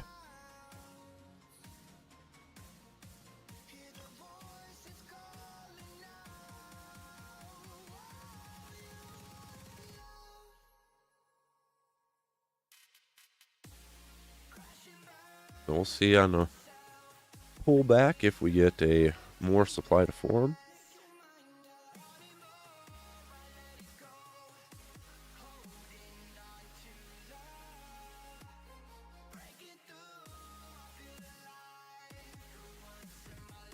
Right now we're dealing with yesterday's low area of demand. We're not too confident in this whole demand down here because of the time we spent and how many times we've eaten into it, right? And really, if we think about it, we'll have to be careful. Yesterday's tests down low here could have been tests of this 40 level. If yesterday's tests down low were tests of this 40 level of that demand, maybe it was a little higher, you know, maybe I wasn't completely accurate. If those are all tests of this lower demand, then we can go even lower. That is also a scenario we'll keep in mind. But there are options positioned in the 60-40s as well still, so I think we should find a reaction from there.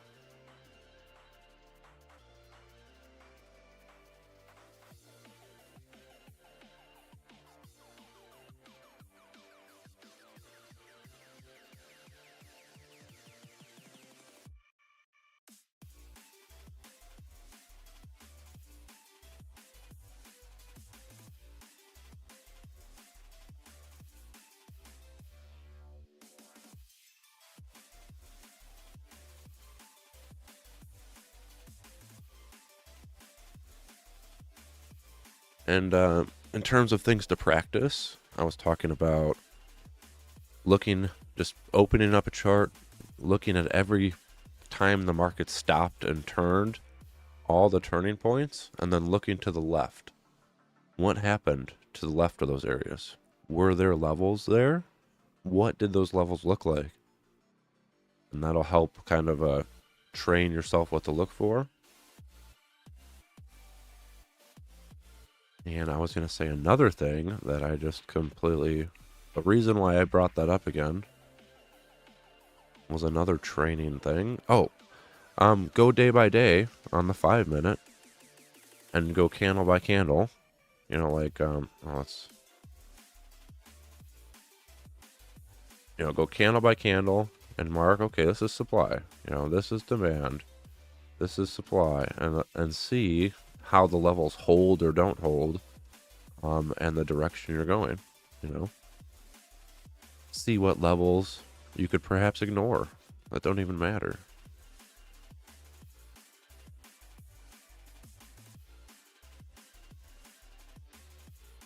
Supply and demand is just as much analyzing the good levels as it is analyzing the poor levels. Hey, sorry, don't you ever apologize to me. Don't you ever. I know you covered this, but where would you consider adding to your position? The adding to position is something I'd like to try myself. Yeah. So it's where price tells us, right? So this picture that painted itself here, here we'll draw it. This is the picture we want. We want to come up somewhere in here. We could retrace all the way to this supply, but if we're showing strength, I kind of want to keep this trend, you know, and maybe do something like this, break a low, and then retest, and then I would add. So this would look like when we broke this low, this would form supply. We would retest here, add to our position here, on this retest, which would bring down our position to about here. And then I would have my stop either above or break even. We're going to wait for it to form more supply like how we entered on, and it's just going to turn into another trade. Except we're using the market's money to put risk on.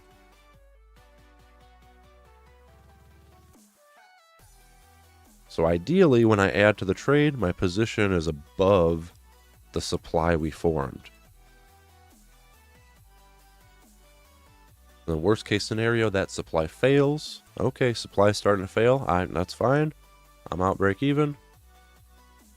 Didn't go how we wanted. When you add, so it's like a whole trade for me in my head is actually 2 trades. You know, just entries.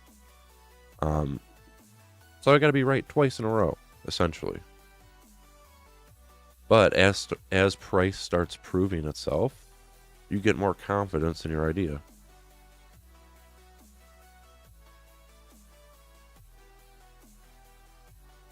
So if we did get an add, I would add. If we just started dropping, say, I would probably start trailing around 60-40s. Answer me now. No, I honestly don't apologize, because that's what I want. I don't care about repeating myself. I like talk through all this in my head all the time anyways, you know, just to go over it. Yeah, so I thank you for asking, you know. I see things again. By any chance was the biggest loser an influence on your adding to your trades? I read that recently, and the author is a big proponent of this. I'm not sure. Is that a trading book? When you say the biggest loser, I think of that weight loss game show. What's up, Josh? How's it going? Good morning. The reason I do that is because it just, to me and to my plan and going for those bigger moves, it makes the most sense, and it allows me to risk even less, you know, in my entries. But if you're going for like smaller moves in the market, it definitely makes more sense to go in with a full position.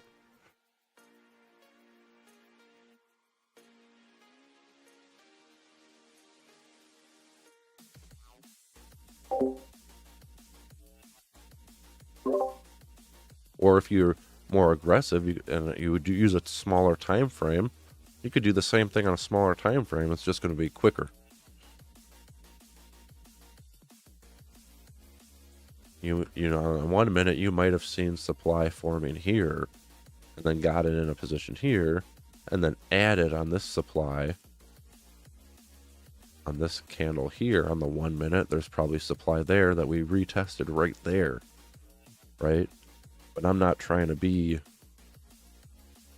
That's another thing, is also I'm also not trying to be in the nitty gritty. I just want the overall direction. I'm just trying to keep it as simple as possible. Once you start getting into those faster time frames, you either have to be really good at what you're doing, or you're going to get confused.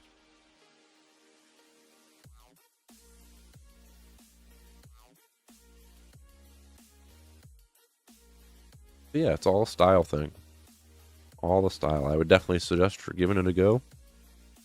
You might find that you end up not making as much because, you know, the development of the trade doesn't go your way, or maybe you botch a trade trying to add or whatever. So it might not be for you. My biggest thing on that is the risk. The risk is nothing. The risk means nothing. Like I said, the P&L that we have, that we're trying, you know, the ideal P&L is like, here, let's get a blank space real quick. We get our, say we have a little account here. Okay, now we just take tiny losses. Ah, crap. Tiny losses, tiny win. Oh, there's our 2-to-1. We get another 2-to-1, and then 15R.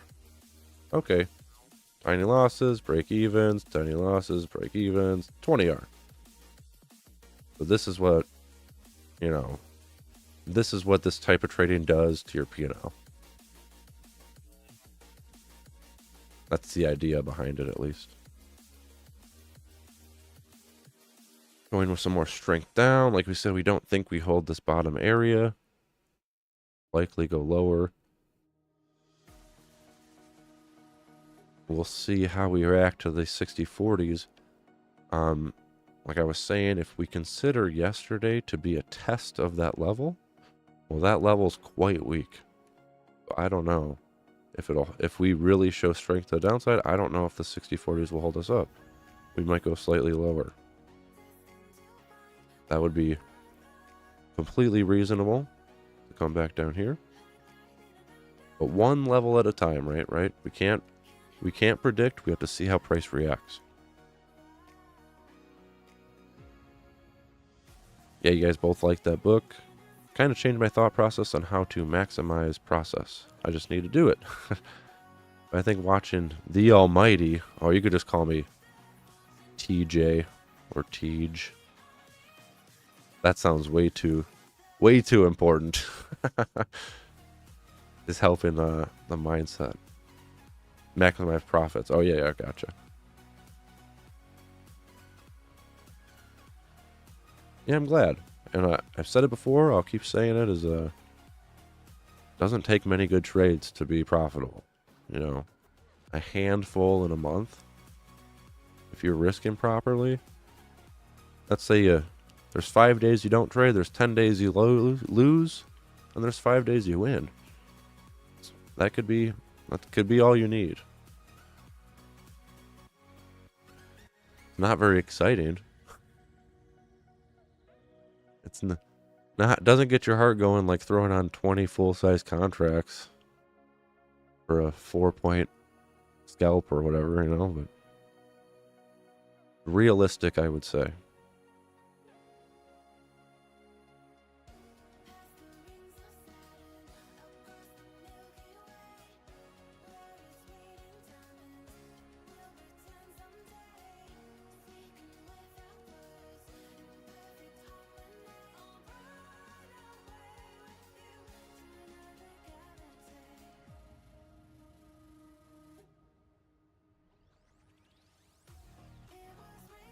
And 17.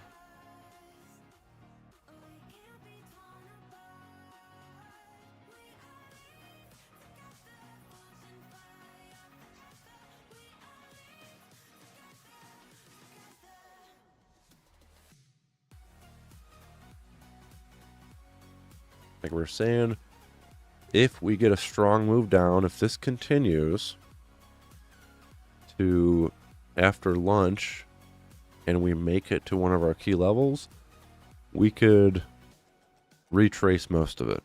So that's a scenario to keep in mind.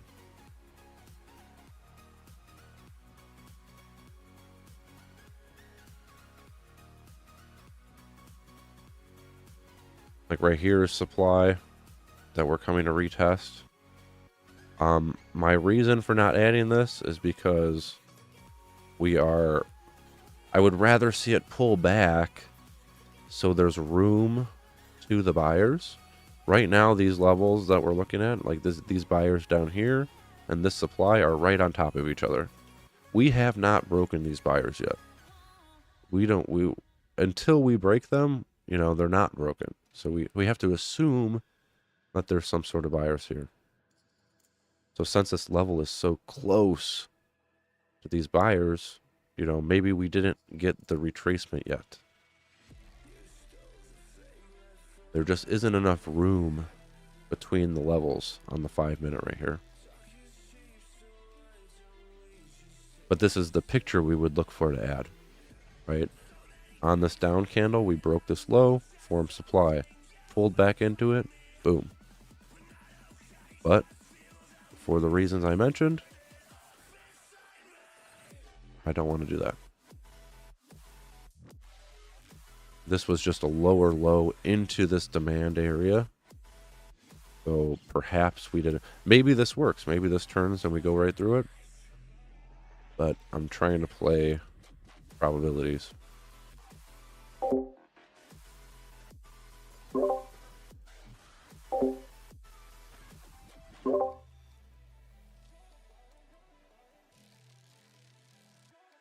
Another thing that brings me to another point when looking at trades is between the two levels. Sometimes the market will be right on top of each other. There'll be supply here and demand here. You know, we don't know. There's no direction. We don't know what's going to happen, right? I don't want to be sandwiched between two levels. I want the next supply. If I'm going long, I want the next supply to be 80 points away from me. It can't be 10 points away from me. Otherwise, it's not worth taking that risk. We don't know if that supply is going to hold. It's like I'm saying down here, these buyers could hold. I think the probabilities, if I had to put it in a number, 65%, I think we go through it. You know, that still leaves a 35% chance that we go up. You know, these buyers are here until they're broken.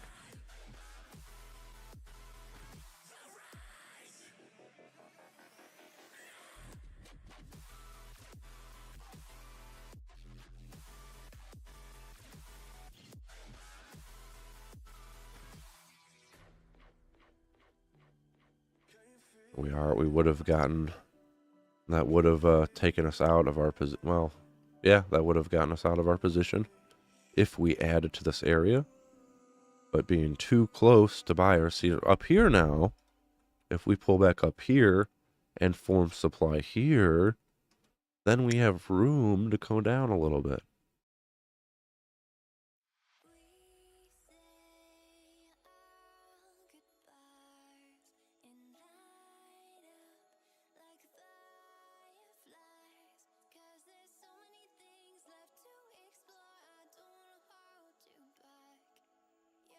$10:30 to 10:45 is a time that we can see sellers come in. So if we do a little push up till 10:30, do a little chop for 10 minutes, 10:45 start to break down, boom, add. I'm just talking what I'm thinking.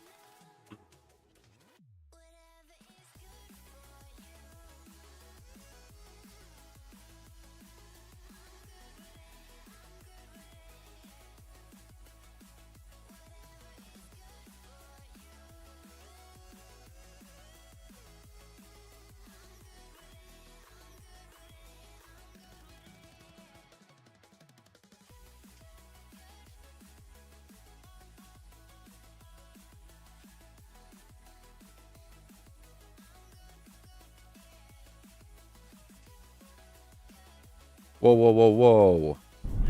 We got a John King and a John Bell. I'm going to be confused. What's up, John King? Now I got to use your last names. Good morning, good morning.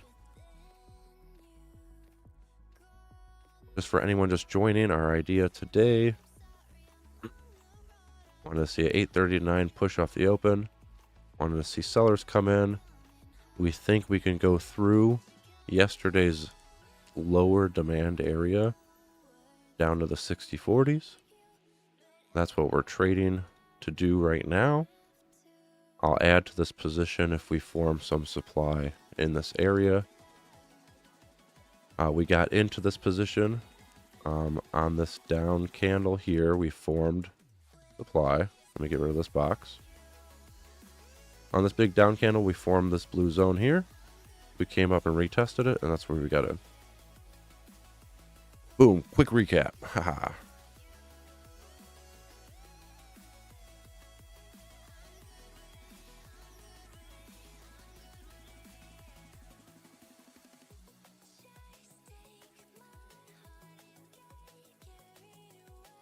If I add, where would you put your new stop loss? So, if a similar picture like this painted itself, let's do it like this. We came up, paused, formed supply, and retested to go lower. So the supply would get formed here. This would be the retest right here. And then our stop would go above this newly created swing. So if this newly created swing failed, we expect price to move higher. But ideally it holds and continues us down. We took off one contract of this trade at 20 points. That's like our base hit, covering some losses.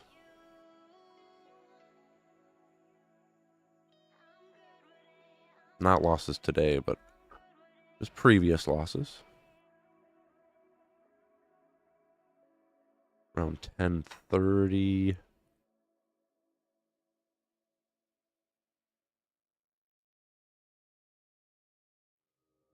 See, this could retest our position before pushing lower.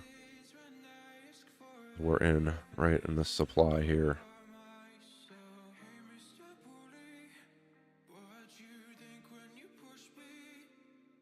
Ideally, right around where it's at, it forms some sort of supply.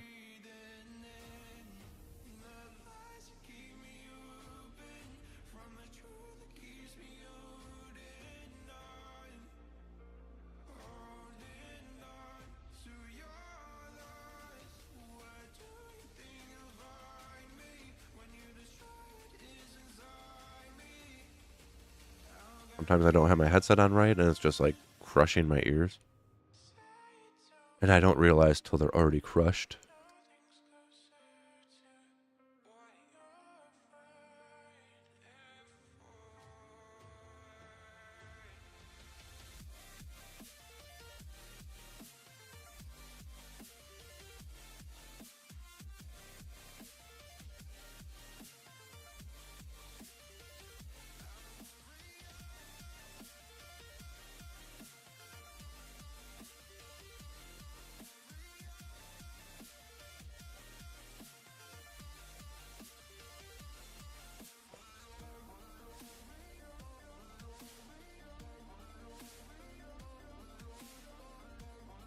$10.30 or $10.45. We can see sellers step in here.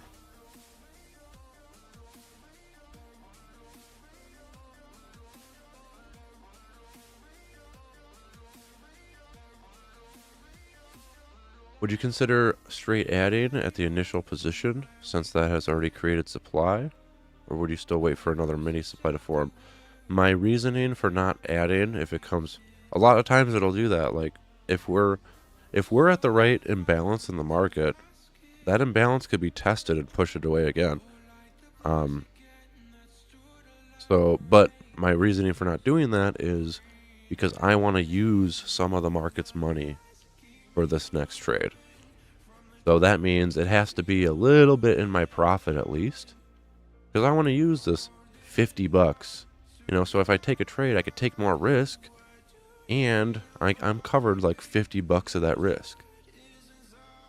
If I add it at my position I'm in, I'm just straight adding that risk. There's no market buffer. The market's not giving me any buffer. Elliot, I got a few questions. Is $5,000 in your account balance a good start to trade with? How do you decide which? Oh, let's start. Is 5,000 enough for micros? I think that's a perfect amount. Yeah, and you could even swing trade one or two with 5,000 if you get in a good position and things are going your way. Why not hold one for the next day? You really have to. It depends on your risk, right? If you want to be able to survive your maximum amount of losses. So I don't know, whatever your strategy is, let's say you get 10 losses in a row. Can you survive? And can you survive 20 losses in a row? Your risk has to be enough to survive losing trades. And it also has to be small enough to where if you do lose 10 in a row, well, all your money isn't gone, and now you're stressed because you have $1,500 left, and you have to make all that back. Like you don't want to put yourself in that position, right? How do you decide which stocks are good to trade with? What criteria to look for in a stock? As far as stocks, so I'm day trading futures. That's what I do. Stocks for like investing and stuff, I really just keep it simple. I don't try to throw in, I mean, I'll throw in individually into some major companies, but mostly just ETFs. But any shorter term trading is with futures products. 10:30, we got a decent push up. Ooh.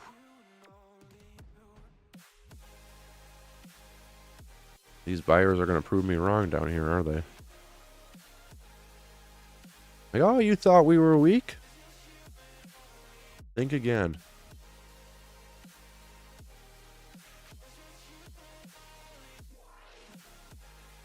We did get out one on this trade. It's not going to be a completely break-even trade. If it even turns into that, or, you know.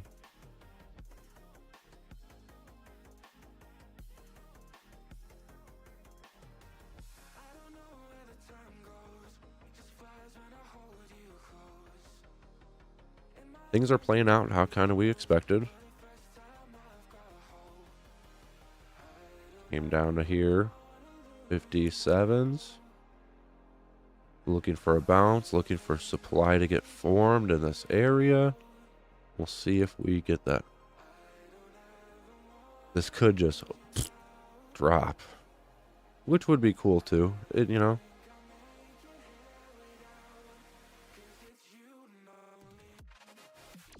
Right around yesterday's close right now.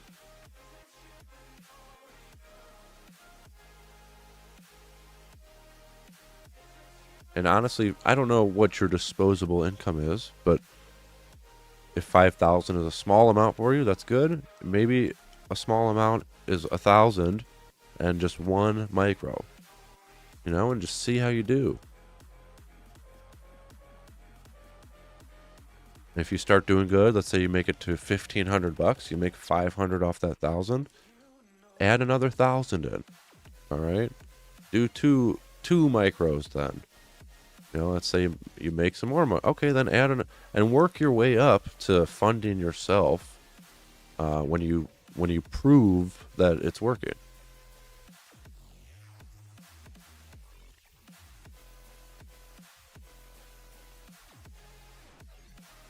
Yeah, yeah.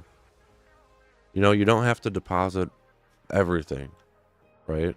If it's there and it's in your account, you know, anything could happen at that point, right? And let's say you go on tilt and lose 1,000 and you're like, ah, crap, you know. Well, that's it. You know, you lost it. Now it's going to take days for you to transfer money over, and you can sit on it and think about your mistakes, you know?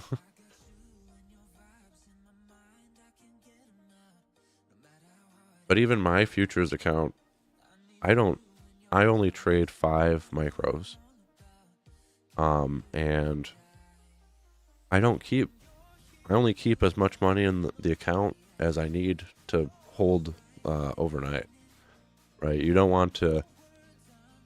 Now, putting it in a stock account is different. You could sit on cash, invest.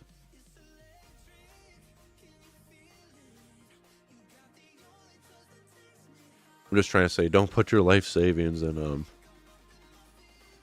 a futures account. At least for the first couple years.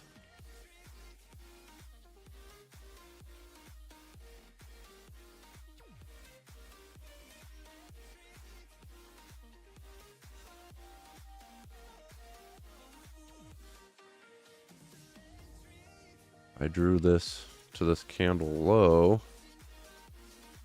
I'd be right to the tick there.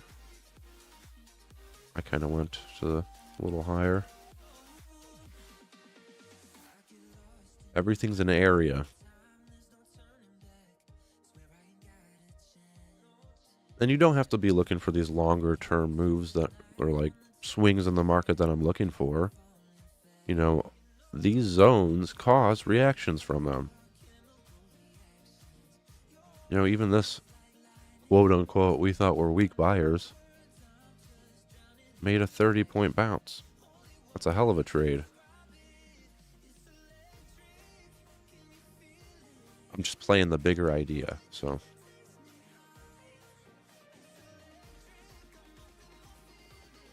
It's all about the key levels, baby.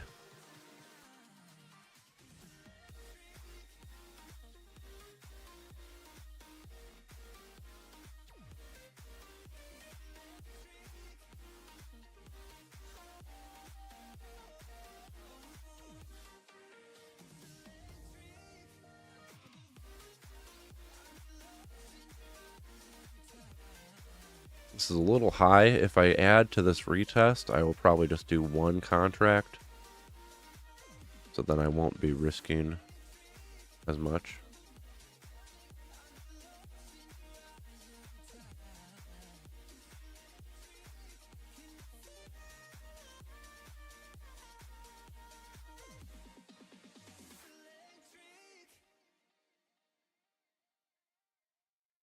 That's kind of where I'll adjust the position. Ideally, I wanted to add 2 more, but I would like this formation to be a tiny bit lower.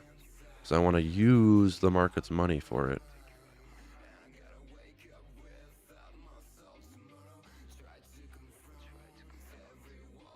Do I want to take this?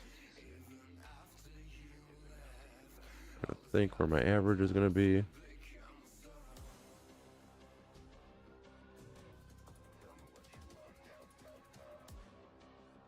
I probably should have.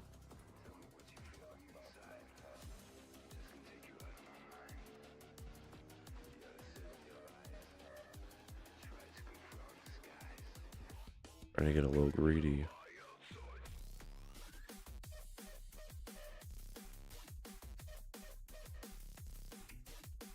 Alright, so our stops are at the high now. If I lose on this trade, I'll lose just a couple doll hairs.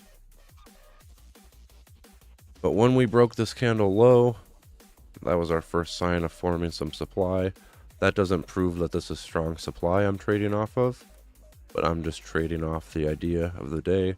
If it comes up, it was going to stop me out anyways. So I'll just throw a double, add one more on to see what happens. Worst case, overall, trade was profitable.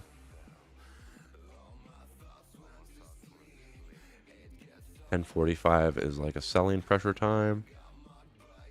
So if we could stay in till then.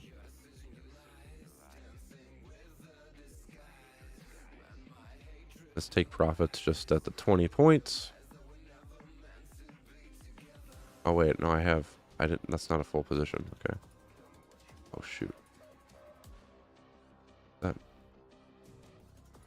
I didn't want to get both of them.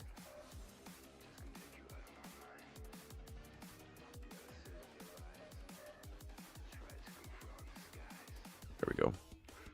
I guess when I closed out of that profit position, it took off my stop as well.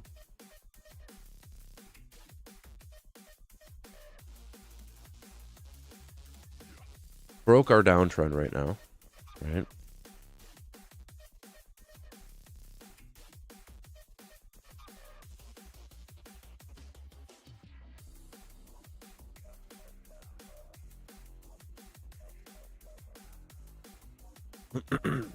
I don't know if this zone is going to hold, but we added to our position. Now, using the market's money, our stop, is right at the high of the swing. So this trade is basically free. And that's the idea, right? To try to get another trade on the house. But this is looking like a pretty strong push. Might stop us out. Like we were talking about, come back to our supply here where our original entry was.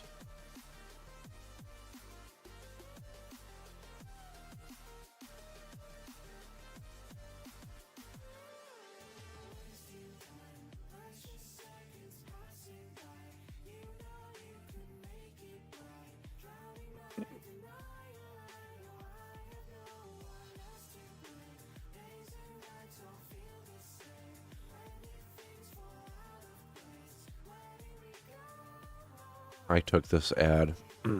This was an aggressive formation of supply. It was just breaking the low. So the supply didn't prove itself at all by any means.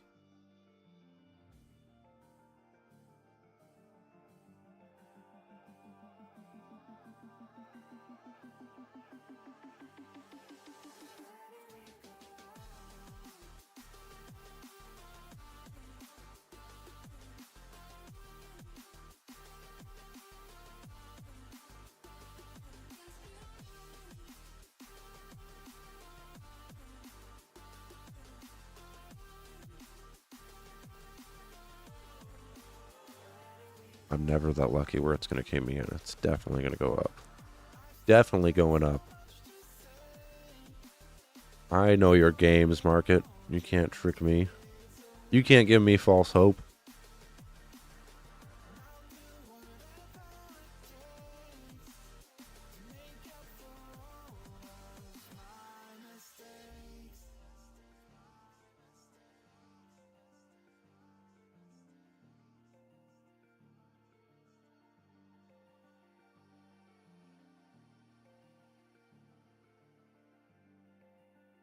Retesting this area here would make sense.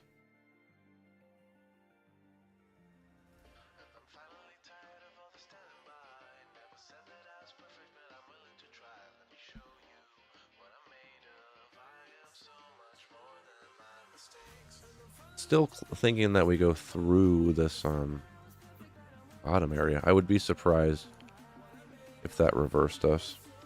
It could, you know, no doubt, but it happens sometimes.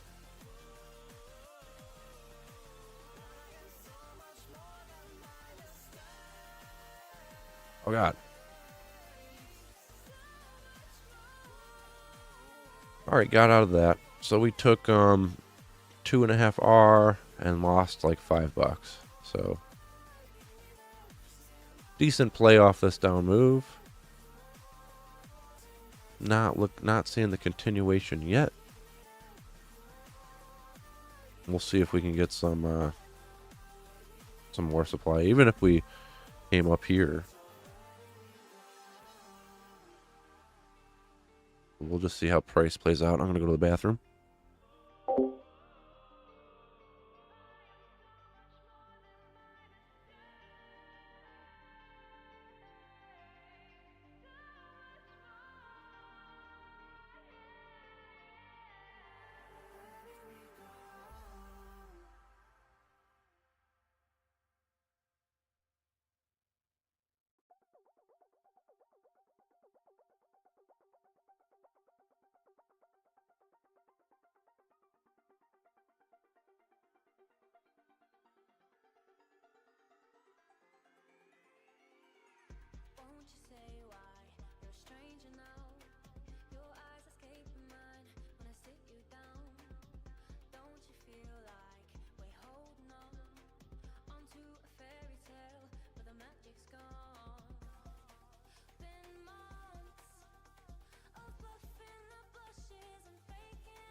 Okay, alright, I gotta make a phone call and stuff, so I'm gonna end it here.